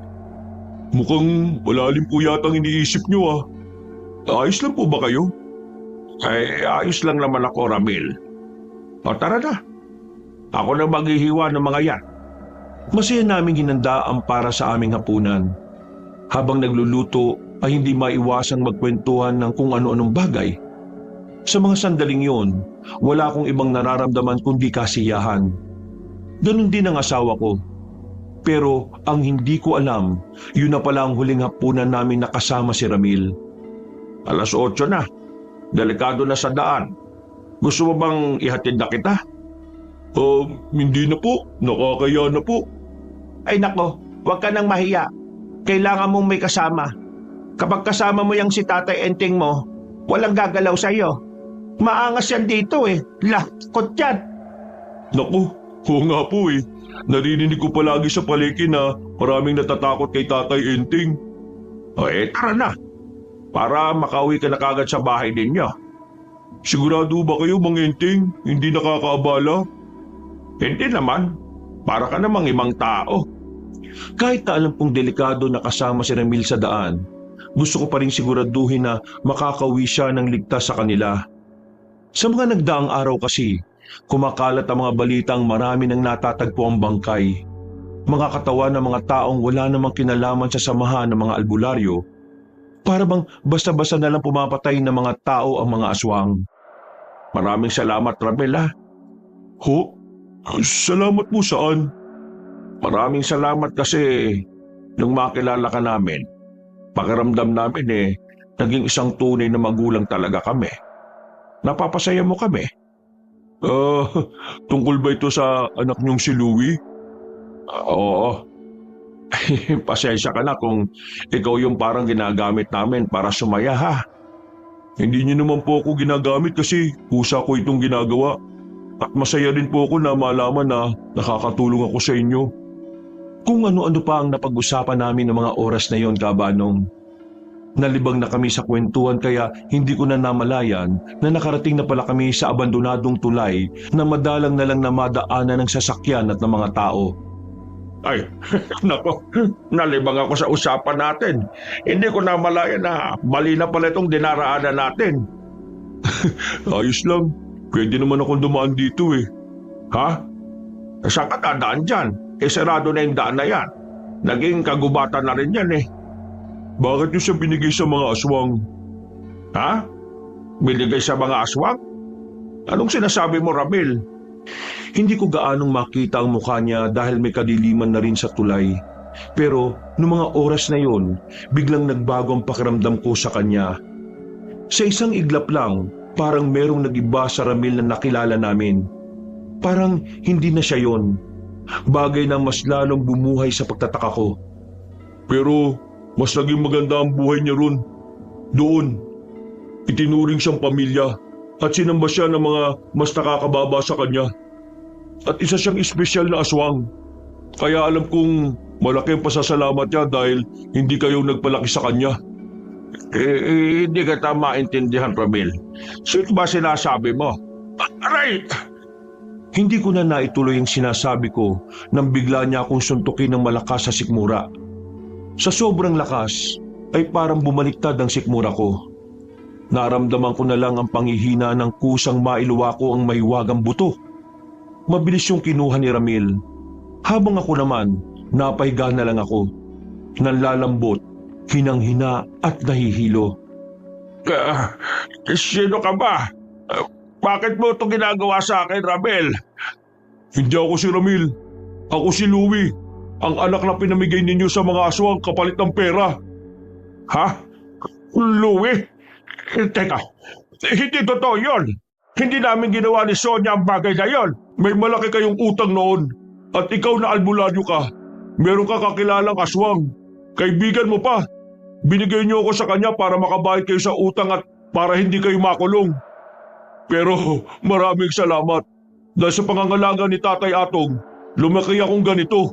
Malakas, mabangis, at higit sa lahat, kumpleto at masaya. Teka, Ramil, ikaw si Louie? Ang anak namin ni Sonia? Aswang ka? Hindi ako makapaniwala sa mga nalaman ko. Magkahalong emosyon ang nararamdaman ko. Kaya pala magaan ang pakiramdam namin sa kanya nung una pa lang. Kaya pala hindi ako nahirapang pagkatiwalaan siya dahil siya pala talaga ang anak ko. Pero hindi ko matanggap ang mga sinabi niya. Isa siyang aswang at ang mga istoryang binuo ng mga aswang para lasunin ang isip niya. Hindi totoo sinabi nila sa'yo. Hindi ka namin binenta sa kanila. Nung panahon na yon, nangunguha sila ng mga sanggol, ng mga bata, para gawin nilang pagkain. Nung panahon na yon, wala akong nagawa dahil hindi ko pa sila kayang kalabanin. Sinungaling! Hindi niyo ako mauto. Kahit kailan, hindi ko kayo pinagkatiwalaan. Kayo lang naman tong tatanga-tanga na mabilis magtiwala sa mga hindi naman kilala ng lubusan. Lahat ng pinakita mo, sabihin mo, totoo mo ngayon, di ba? Totoo? Inutil ka ba talaga? Isa akong aswang at ang misyon ko, patayin ka dahil ikaw ang tinik sa lahi namin. Kaya kung iniisip mong mga pinakita ko dahil sa pagmamahal, managinip ka ng dilat. Kahit na kailan, hindi mangyayari yun. Ginawa ko lang ang mga yon dahil kailangan kong malaman kung nasan ang buto na nagpapalakas sa katawan mo. At ngayong nakuha ko na ito, wala na akong dahilan para makita pa kayo. Lalong-lalo ka na. Anong gagawin mo? Papatayin mo ako ngayon? Sige, gawin mo. Total, wala naman na akong kalaban-laban. Wala na akong lakas. Lupay-pay na ako. Kung yan ang ikasasaya mo, anak, gawin mo. Patayin mo ang ama mo. Huwag mo akong matawag-tawag na anak dahil hindi kita itinuring na ama. Si Tatay Atong lang ang itinuturing kong ama dahil siya lang ang nag-alaga sa akin mula pagkabata ko. Nilaso nila ang utak mo, anak. Kinuha ka niya dahil alam niyang magagamit ka niya laban sa akin. Kahit na ano pang sabihin mo, hindi na ako makikinig sa'yo. Humanda ka na ngayon. Mamamatay ka sa pinaka nakakaawa at nakakahiyang paraan. Ang mamatay ng walang kalaban-laban. Napanunok na lang ako ng laway sa mga sandaling yon, Kabanong. Alam ko, tanggap ko na yon na ang huling sandali ko na sa mundo. Kahit na alam kong kailangan ko pang lumaban, talagang isinusuko ko na lang ang aking sarili. Dahil bukod sa wala naman akong laban sa kanya, alam kong ang kamatayan ko lang din na makakapagpasaya at makakapagpagaan ng kanyang kalooban. Sa aking kamatayan, sana maging masaya ka, anak. At sana dumating ang araw na mapagtanto mo na walang araw na lumipas na hindi ka namin minahal ng mama mo. Unti-unti na siyang nagbago ng anyo. Merong lumabas na mahabang kuko at hintuturo niya. Kasing lapad at haba ng isang tipikal na kutsilyo. Habang nakahiga ako, nilapitan na niya ako at umibabaw siya sa akin. Tumitig siya ng diretsyo. Naramdaman ko matalim niyang kuko sa leeg ko. Nakatutok kung saan naroroon ang makapal na ugat. Ramdam ko ang galit niya, ang kanyang panginginig, ang gigil, ang sama ng loob na matagal na niyang dinadala. Ramdam ko ang unti-unting pagbaon ng kukong matalim. Pero makalipas ang 1 minuto, unti-unting gumaan ang kamay na nakahawak sa ulo ko. Ang kuko ay bumalik sa normal. Umalis siya sa ibabaw ko na parang may pumipigil sa kanya na patayin ako. Kaya sinamantala ko ang pagkakataon. Nagbabaka sakali na baka sa mga salita ko ay matauhan siya. Anak, hindi pa huli ang lahat. Kaya ko pang ibalik sa dati. Pag-aaralan ko kung papaano. Huwag mong hayaan na masayang ang buhay mo. Ginagamit ka lang nila laban sa mga tao, laban sa akin. Hayaan mong maiparamdam namin ng nanay mo ang pagmamahal ng tunay na magulang. Pakiusap. Hindi porke hindi kita tinuluyan ngayon babalik ako sa inyo. Manigas ka dyan. Hinayaan kitang mabuhay dahil sa pride ko. Ayokong ituring na panalo ang pagpatay sa isang kalaban na hindi kayang protektahan ng sarili. Mabuhay ka dahil gusto ko. Sa susunod na pagkikita natin ay mapapatay kita sa pinaka nakakakontentong paraan. Anak, kalimutan niyo na si Ramil. Si Ramil ay katang-isip lamang.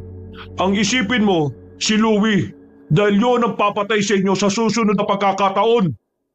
Sinubukan ko pang makabangon para pigilan siya. Pero bumabagsak lang ako kapag pinipilit ko makatayo.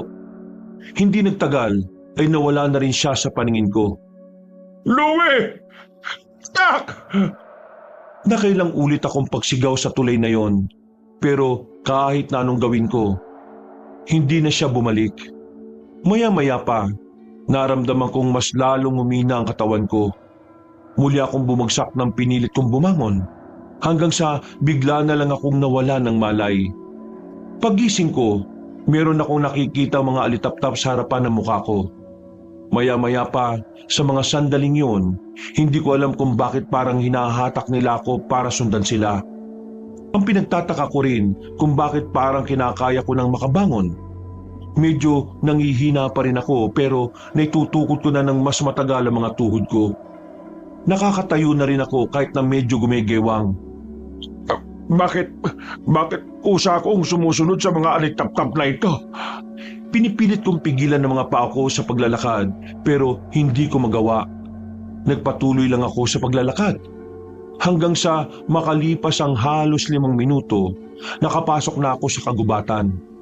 Mas dumami ang mga alitap-tap at nasa iisang direksyon lang sila. Dahil doon ay naintriga na ako kung ano ba talaga ang nangyayari. Kaya naman sinundan ko na lang sila. Maya-maya pa, nakarating na ako sa isang kuweba. Nagliliwanag ang loob nito dahil sa mga alitap-tap na nagkukumpulan. Kaunting lakad lang, sa loob ng kuweba ay meron akong nakitang espada na nakadikit sa pader. Kaya niyo ba ako dinala rito para ihatid sa espadang ito? Teka, ito ba yung espadang nasa panaginip ko? Sandali. Ito nga yun. Nagmamadali ako makalapit sa espada, Kabanong. Nang hawakan ko na yon ay may kakaiba kong naramdaman. Parang mainit, Parang may dumaloy na kuryente sa katawan ko. Pero dahil pakiramdam ko yun na ang espadang gustong ipagkaloob sa akin para talunin ng mga aswang, muli ko yung hinawakan kahit na halos mapaso na ang kamay ko. Buong lakas kong hinugot yun. Pagtanggal ko sa espada sa pader, nangisay ako ng ilang segundo. Lumiwanag sa kuweba. Kasunod nito ay may narinig akong mahiwagang boses. Isang boses ng matandang lalaki na sobrang mahinahon at hiwaga ng boses. Sino ka? Ikaw ba yung nagbigay sa akin ng espadang ito? Ikaw, Enteng Kamisote, ang itinakda para talunin ang pinakamalakas na aswang sa henerasyon na ito. Gamitin mo ang espadang yan ng may puso at magmamalasakit sa buhay ng sangkatauhan. Sa pamamagitan ng sandatang yan, magtataglay ka ng pambihirang lakas, tapang at determinasyon na makamtan ang kapayapaan. Gawin mo kung ano ang nararapat para sa kapayapaan ng bawat isa. Umaasa ang sangkataasan sa iyo, Enteng Kamisote. Sandali lang. Matapos magsalita ng mahiwagang boses, ay agad na rin naman na itong naglaho. Nawala na rin ang liwanag. Natagpuan ko na lang na hawak ko na ang espada. Wala na akong nararamdaman na kuryente o mainit. Kung ganon, ito talagang magagamit ko para ubusin silang lahat. Ang gaan ng pakiramdam ko. Hindi ko na kailangang umasa sa mahiwagang buto. Hindi na ako nagsayang ng oras pa, Kabanong. Agad naman akong umalis sa lugar na yon. Pagbalik ko sa baryo namin, nakita ko ang asawa kong si Sonia na abalang naguhugas ng plato sa aming bakuran. Bigla ko na namang naalala si Louie. Hindi ko alam kung paano ko sasabihin kay Sonia na si Ramil at Louie ay iisa lang. Pagpasok ko, napatingin agad siya sa akin. Yung reaksyon ng mukha niya parang hindi mapalagay. Naihatid mo na ba siya? Oo, naihatid ko na siya. Magpahinga ka na. Ako lang tatapos sa mga hugasin na yan. Meron sana akong gustong sabihin sa iyo, Enteng. Ano yon? Tungkol ito sa anak natin. Hindi ako nakapagsalita. Pagtingin ko sa mga mata niya, nakikita kong parang naluluha na siya. Kinutuban na ako, pero hinintay ko pa rin kung anong manggagaling sa bibig niya. Hindi ko alam kung maniniwala ka sa akin, pero si Ramil, meron siyang balat sa balikat na gaya ng kay Louie natin. Hindi lang yon, meron din siyang peklat sa bandang binti niya. Ganon din ang kay Louie, hindi ba? Enteng, malakas ang pakiramdam ko na si Ramil ang anak natin. Siya si Louie. Ang totoo niya, Sonia, alam ko na rin na siya ang anak natin. Ha? Kailan pa? Ngayon lang, habang magkasama kami. Bakit hindi mo sinabi sa kanya na siya ang anak natin? Siya ang nagsabi sa akin, Sonia. Alam niya na tayo mga magulang niya. Pero bakit hindi niya sinabi sa atin? Dahil ayaw niya. Galit siya sa atin. Bakit naman siya magagalit? Pihiran naman. Hindi ang Louie natin ang Louie na nakaharap natin. Iba na siya. Yung iba, iyon nga ang anak natin. Oo nga, siya nga si Louie. Pero hindi siya lumaki sa magandang lugar at sa magandang pamilya, Sonia. Hindi ganun yung inaasahan natin. Nakita mo naman na mabuti siyang tao, hindi ba? Sinasabi mo dyan. Sonia, ang anak natin, isa ng aswang. Ano? Napahilamos na lang ako sa mukha ko. Alam kong maguguluhan siya kapag sinubukan kong ipaliwanag sa kanya. Pero yun lang ang tanging paraan para maging malinaw sa amin ang lahat. Anong pinagsasasabi mo? Paano magiging aswang si Louie? O si Ramil? Nakita mo naman na normal na tao lang siya, hindi ba? Kung aswang siya, dapat ikaw ang unang nakaramdam doon. Hindi siya pangkaraniwang aswang, kaya hindi ko naramdaman ang presensya niya bilang aswang. Sa tingin ko, dahil masyadong magaan ang pakiramdam natin sa kanya, kaya hindi ko napansin kung ano ang mga kakaiba sa kanya. Tigil ka na nga! Hindi aswang ang anak natin! Aswang ang anak natin, Sonia. Napunta siya sa mga aswang, at ang mga aswang na yon ay nilaso ng utak niya kaya siya galit sa atin. Yung pakikisama niya sa atin, palabas niya lang lahat ng yon. Dahil ang plano niya, kunin ang maiwagang buto sa loob ng katawan ko para mas madali niya akong mapatay. Ngayon na lang natin ulit nakita ang anak natin. Paano mo nasasabi ang mga yan? Dahil yon ang totoo, Sonia. Yon ang totoo. Kahit ako, hindi ko rin naman inakala na magiging ganun ang anak natin. Akala mo ba, hindi rin masakit para sa akin na ganun ang kinahinatnan niya?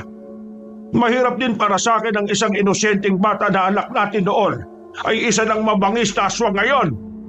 Sobrang hirap para sa akin yon. Mahirap dahil papatayin mo siya kasi aswang siya. Ganun ba? Hindi na ako nakapagsalita sa huling sinabi ni Sonia Cabanong. Para akong sinampal ng katotohanan. Isang katotohanan na kahit na anak ko si Louie, magiging magkalaban kami dahil makasalungat ang ipinaglalaban namin. Enteng, gusto ko pang makasama ang anak natin. Ikiusap ako. Huwag mo siyang sasaktan. Gawin natin ang lahat para makabalik siya sa atin. Huwag ka mag-alala, Sonia.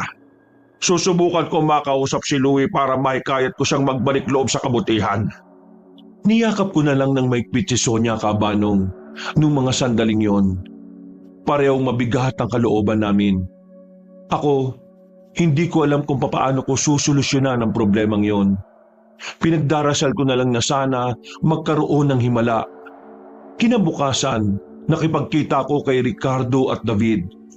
Kinuwento ko sa kanila ang nangyari. Kahit sila, nawindang din sa mga nalaman. Kung hindi mo naramdaman ang presensya niya bilang aswang, ibig sabihin, hindi siya pangkaraniwan. Baka bukod tangi siya sa lahat kaya siya pinili ng matandang aswang para lapitan ka. Ano ngayon yung binabalak mo, Mang Enteng? Sigurado ka bang kakayanin mong hanapin ang anak mo sa susunod niyong pagkikita? Hindi ako nakapagsalita. Hindi ko alam kung anong isasagot ko sa tanong na yon, Cabanong. Nahahati ang isipan ko. Minsan ay namamayani ang pagiging ama na naulila sa isang anak, pero sumasapaw din ang pagiging albularyo na may obligasyon sa buhay ng mga tao. Pre, hayaan na muna natin makapag-isip si Mang Enteng. Huwag natin siyang madalin kung anong magiging sagot niya. Pasensya na, Mang Enteng ha. Naiintindihan ko naman kayo. Pero kahit na anong mangyari, prioridad natin ang buhay ng mga tao. Yun ang poprotektahan natin, hindi ang mga pansarili nating interes. Pagkatapos ng usapan na yon, agad na rin kaming naghiwa-hiwalay. Umuwi na muna ako sa bahay para puntahan ang asawa ko. Baka sa mukha niya ang pagkalugmok, pero hindi ko rin siya masisisi. Mas nasasaktan siya kumpara sa akin. Mabilis na lumipas ang kinagabihan. Nagmamadali ako makauwi galing sa bayan. May mga daladala akong pagkain na pasalubong para kay Sonia. Pero nasa malayo pa lang ako, nakita ko na mga tao sa harapan ng bahay namin. Kinabahan na ako kaya dali-dali akong lumapit, Cabanong. Sinalubong ako ni David at Ricardo. Meron silang hawak-hawak na sulat. Pagbasa ko, nakalagay doon na kinuha ni Louie si Sonia. Dinala sa gubat na malapit lang din sa baryo.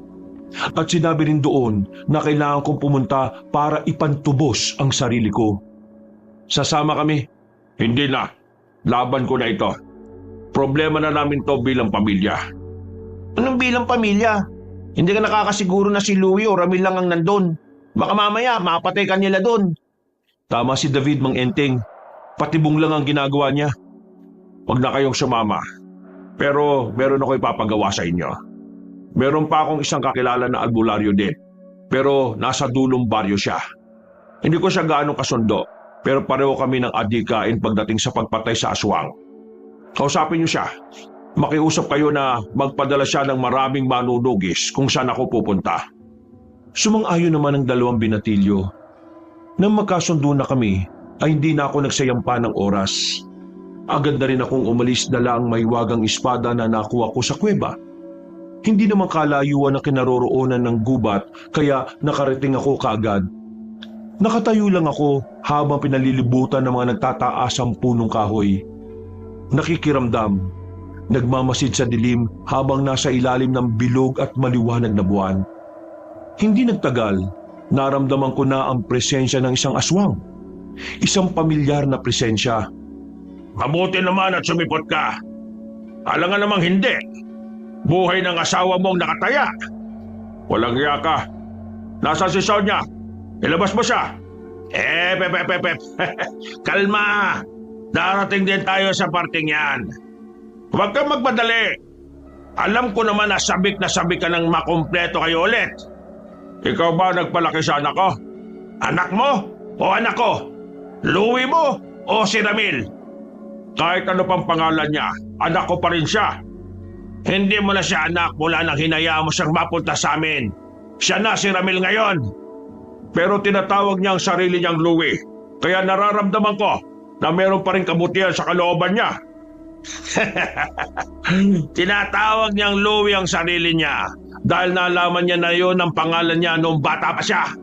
At kailangan niyang gawin yon para malinlang ka. Pero sa loob-loob niya, siya si Ramil, ang batang pinalaki at hinubog ng kultura ng pagiging aswang. Kaya wala ka nang magagawa, enteng kabisote. Kailangan mo na lang tanggapin na dito na matatapos ang buhay mo. Pumalakpak ng isang beses sa matandang kaharap ko, Kabanong. Maya-maya lang ay nagpakita na rin ng mga aswang na kanina ko pa nararamdaman. Naroon din si Louie. Kasama nila si Sonia na nakabusal ang bibig. Louie, hindi mo ito dapat ginawa. Kami ni Sonia ang tunay mong magulang. Kami ang magpaparamdam sa iyo ng totoong pagmamahal. Nakalimutan mo naman sinabi ko sa iyo na sa susunod natin pagkikita, papatay na kita. Ganyan ka ba kahina matanda ka? Gagamit ka pa ng tao para pahinain ako? Wala na sa akin ang maiwagang buto. Ano ba kailangan ninyo? Tingin mo sa akin, tanga? Akala mo hindi ko alam na meron kang panibagong pinaguhugutan ng lakas mo? Hindi ko sigurado kung ano yon. Kaya yan, naninigurado na ako na talagang hindi ka na makakapalag. Kahit na may bago kang tuklas na panlaban sa amin. Kahit na kailan, mga hayop talaga kayo. Pamili ka ngayon. Buhay ng asawa mo o buhay mo? Tatay Atong, gusto ko siyang makalaban. Kaya mas maganda siguro kung pakakawalan natin ang matandang to. Kung magagawa niya akong talunin. Hindi ka dapat maging kampante, Ramil. Hindi natin alam kung ano ang itinatago nitong alas. Wala akong nararamdamang panganib sa kanya. Kaya sana hayaan mo ako. Hindi ka ba nagtitiwala sa pagiging kakaibang aswang ko? Nakita ko napangisi matandang aswang. Sa huli, pumayag din ito. Kaya naman pumesto na rin sa harapan ko si Louie. Nagpatunog pa siya ng leeg at mga daliri. Anak, hindi natin dapat gawin to. Ang tunay nating kalaban ay mga aswang. Makinig ka sa akin. Hindi na ako nakapagsalita nang mabilis siyang nakalapit sa akin. Sinuntok niya ako ng malakas. Tumilapon agad ako. Nakita ko pang nagpupumigla si Sonia. Gusto niya kaming awatin pero wala siyang magawa. Mukhang kakaiba ka na talaga, Enteng. Nagawa mo makatayo ka agad. Ipakita mo na nga sa amin kung anong tinatago mo para maganda laban. Anting-anting, mutya, ano ba? Hindi kita lalabanan kahit na anong gawin mo, anak. Ama mo ko, hindi ko kailanman magagawang sakta ng anak ko. Si Louie ang anak mo, pero si Ramil ang nasa harapan mo ngayon. Kaya manahimik ka. Kahit na magpalit ka pa ng maraming pangalan, ikaw pa rin ang anak ko. Nanggaling ka sa dugo namin ng nanay mo. Pero dugo na ng pagiging aswang ang dumadaloy sa mga ugat ko. Kaya wala ka na magagawa. Tapusin na natin ang laban na ito. Muli siyang umatake sa akin, Kabanong. Makailang ulit niya ako pinagsususuntok, pinagsisisipa at binalibag. Maya-maya pa, tinanggal nila ang busal ni Sonia. Umiiyak siya at nagmamakaawa. Louie, pinag-awa mo na. Magsaktan ng tatay pa.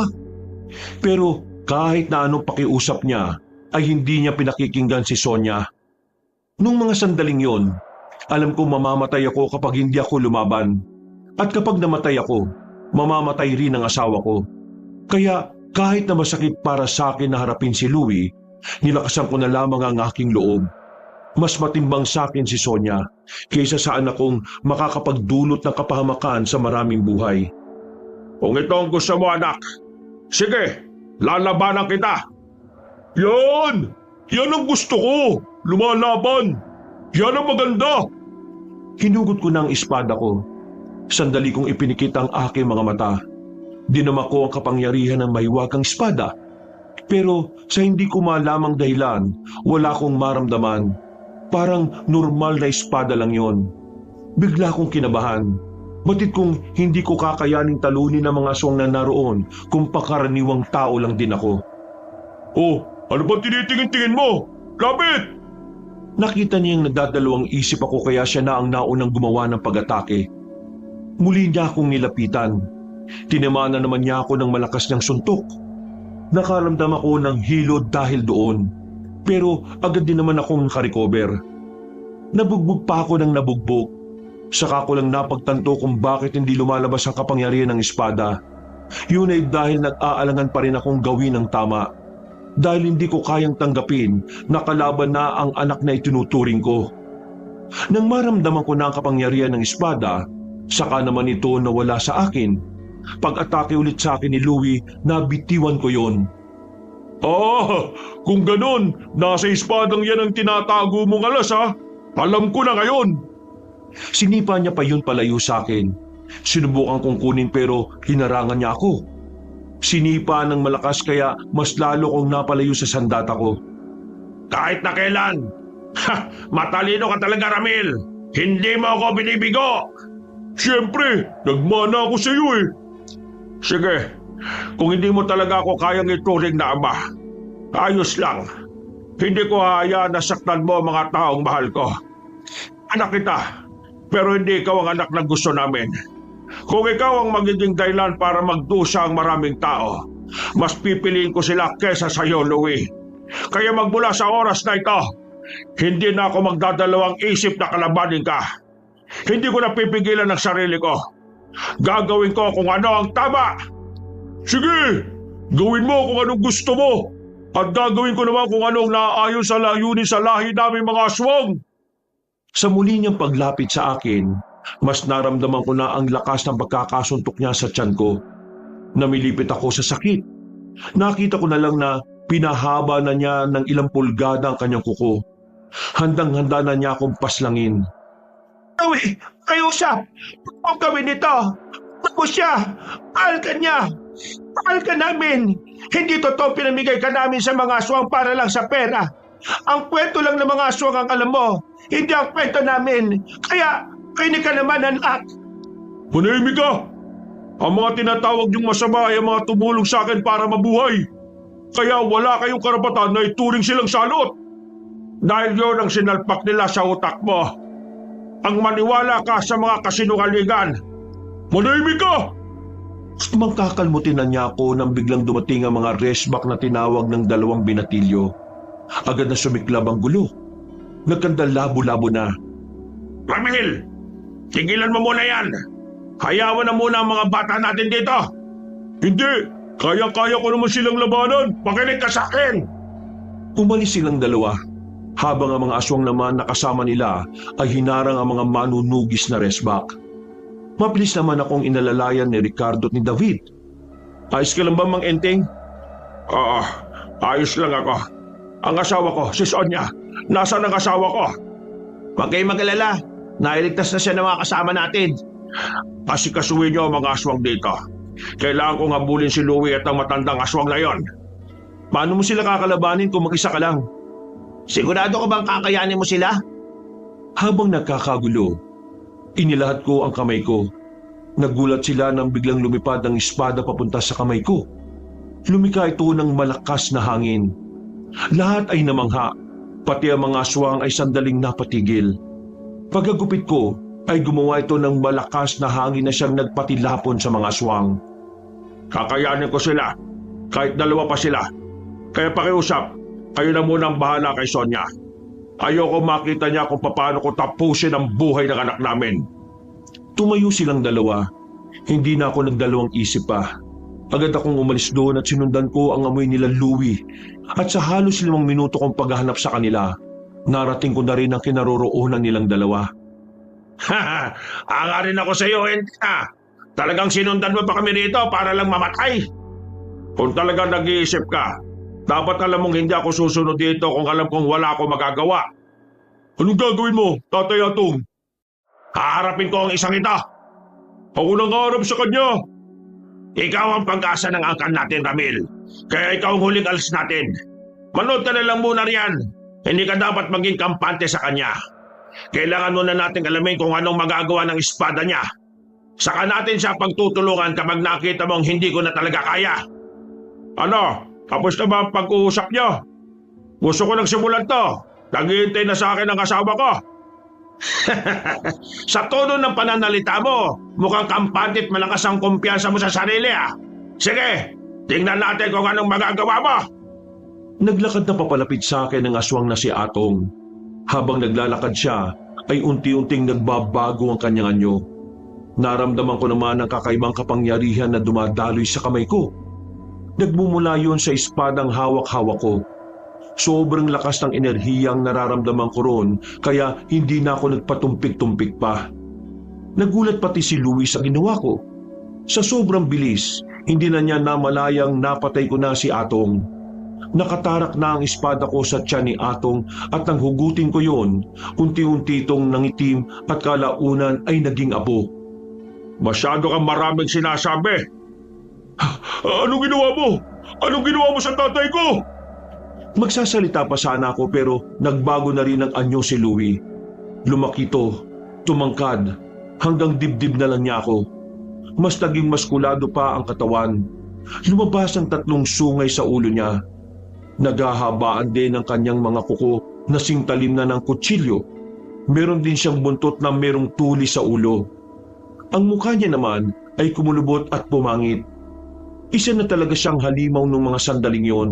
Kaya wala na akong magagawa kundi ang ibigay sa kanya ang tunay na laban. Lumusob siya sa akin. Sobrang bilis, sobrang lakas. Hindi ko magawang sabayan ang mga galaw niya sa unang 5 minuto. Nadali niya ako. Basag ang kaliwang kilay ko. Duguan agad ako at naramdaman ko kagad ang kakaibang puwersa na nagmumula sa kanya. Ganyan pala ang ginawa nila sa iyo, Louie. Huwag ka mag-alala. Palalayain kita. Makakalaya ka sa buhay na yan, anak. Hindi ko gusto ang kalayaan na nagmumula sa iyo dahil matagal na akong malaya sa parangalam ko. Nahawakan niya ako sa liig pero hinataw ko siya ng espada. Tinamaan ko siya sa braso. Putol agad ang kaliwang braso niya pero hindi yun naging dahilan para panghinaan siya. Mas lalo pa siyang naging mabangis. Nakita ko na lang na humaba na ang buntot niya. Gumapang yun papunta sa akin. Pilit niya akong tinutusok gamit yon. Mabuti na lang ay malakas din ang pakiramdam ko kaya nahiwa ko ang buntot niya. Patawarin mo ako, anak. Kailangan kong gawin to. Huwag mo akong tawagin, anak! Mas lalo pa siyang naging mabangis. Magkakasunod na atake ang kanyang ginawa. Ako naman ay umiilag lang ng umiilag. Naghahanap ng tamang pagkakataon. Nang makadistansya ako ng kaunti, napansin kong medyo iniindan na rin niya ang sakit ng pagkaputol ng isa niyang braso. Kaya naman sinamantala ko na ang pagkakataon na nasa ganun siyang kalagayan. Ako naman ang lumapit ng mabilis. Parang bumagal ang oras nang nasa harapan na niya ako. Nagkatinginan pa kami sandali. Nagtama ang mga mata namin at parang meron akong nabasang kalungkutan mula roon. Noong mga sandaling yon, naramdaman ko na parang gusto na rin niyang makaalis sa ganoong buhay. Kaya kahit na masakit sa akin, pinilit kong tanggapin na ang tanging paraan para makalaya siya, walang iba kundi ang kanyang kamatayan. Makakapagpahinga ka na, anak. Malakas ko siyang hiniwa sa dibdib. Pagkatapos, itinara ko rin ang espada sa kanya. Agad siyang sumuka ng dugo. Napahawak pa siya sa kamay ko. Sa hindi ko malamang dahilan, nakita ko siyang nakangiti. Ang mata niya ay bumalik na sa normal na mata ng isang tao. Unti-unti ring nagbalik sa dati ang kanyang anyo. Hinugot ko ang espada. Bumagsak siya sa bisig ko. Hinang-hina. Hindi na makagalaw at pilit nang hinahabol ang hininga. Hirap na rin siyang makapagsalita. Pero base sa pagkakahawak niya sa kamay ko, alam kong sa huling sandali, kinilala niya ako bilang ama. Kinilala niya kami bilang magulang. Anak, pagpahinga ka na. Patawad, nak. Ngayon lang tayo nagkita sa ganitong paraan pa. Patawad na at hindi kita nahanap ng mga panahong nawala ka. Patawad kasi hindi kita nabawi. Anak, Louie, mahal na mahal ka namin ng nanay mo. Walang araw at gabi na hindi ka namin inisip. Anak, tawad. Tawad talaga, anak. Ay, salamat po. Yun na lang ang huling salita na nasabi niya bago siya tuluyang bawian ng buhay. Ang tanging nagawa ko na lang nung oras na yon ay yakapin siya ng mahigpit habang umiiyak. Tila nakikisabay pa ang kalangitan dahil biglang bumuhos ang malakas na ulan. Kapanong pakiramdam ko noon ay pinatay na rin ako dahil sa sobrang sakit ng aking nararamdaman. Sobrang hirap dahil ako ang pumaslang sa anak naming matagal na naming gustong makasama. Pero wala akong magawa. Kailangan kong gawin yun para protekta ng mas maraming buhay. Isa pa, wala na rin pag-asang maibalik si Louie sa dati. At ang paraan ng pag-iisip niya ay hindi na rin magbabago. Sa madaling salita, literal na halimaw na siya na ang tanging iniisip ay puro kasamaan. Maya-maya pa, naramdaman ko na lang na nakasunod na si Ricardo at David. Sinamahan nila ako sa gitna ng malakas na ulan. Halos kalahating oras din na ganoon ang posisyon ko. Sa uling sandali niya, kinilala niya rin ako bilang isang ama. Sobrang saya ko. Sobra. Napatango na lang sa akin ang 2 binatilyong kasama ko. Maya-maya pa, natapos na rin ang labanan at natalo na rin namin ang mga aswang. Kinuha ko naman ang bangkay ni Louie. Dinala ko siya kay Sonia. Walang kasing sakit ang naramdaman ng asawa ko noong mga sandaling yon. Habang ako, nasa gilid, nilalamon ng konsensya. Patawarin mo ako, Sonia. Kinailangan kong gawin ito dahil alam kong mas maraming buhay ang mawawala kung hindi ko siya matatalo. Patawad. Kasalanan ko lahat ng ito. Kasalanan ko kung bakit wala na siya. Huwag mong sisihin ang sarili mo, Enteng. Hindi kita sinisisi. Kahit kailan, hindi ko nagagawin yon sa iyo. Ang mahalaga sa akin, nabigyan mo ng hustisya ang nangyari sa kanya. Nabigyan mo siya ng kalayaan at kapayapaan. Yun na lang ang isipin natin bilang magulang niya. Muling nagpatuloy ang iyakan namin ng mga sandaling yon, Kabanong. Kahit si Ricardo at David ay naiiyak-iyak na rin. Natanggap naman namin ng asawa ko ang nangyari. Kahit paunti-unti, sinubukan naming makabangon. Iniisip na lang namin na nasa maayos ng kalagayan si Louie ngayon. Mahirap makausad, pero sa mga sandaling ito, malaki ang pasasalamat namin dahil sa kabila ng mga nangyari, nagawa pa rin naming magpatuloy sa buhay. Hanggang dito na lang po, Kabanong, at sa lahat ng kayanggaw at kabangers, maraming salamat sa inyong pagsubaybay. Sana meron kayong nakuhang aral sa kwentong ito. Pinagpalang araw sa inyong lahat.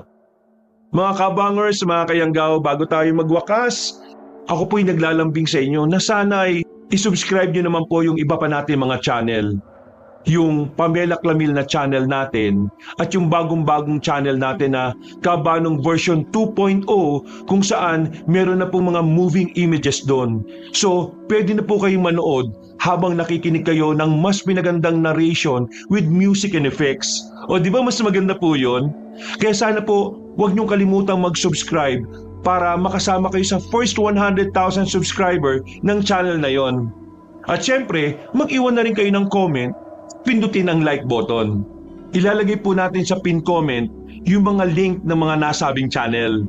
Napakalaking tulong po yun sa ating channel at para patuloy tayo makapagbigay ng mga magagandang kwento. Hanggang sa muli, wakas!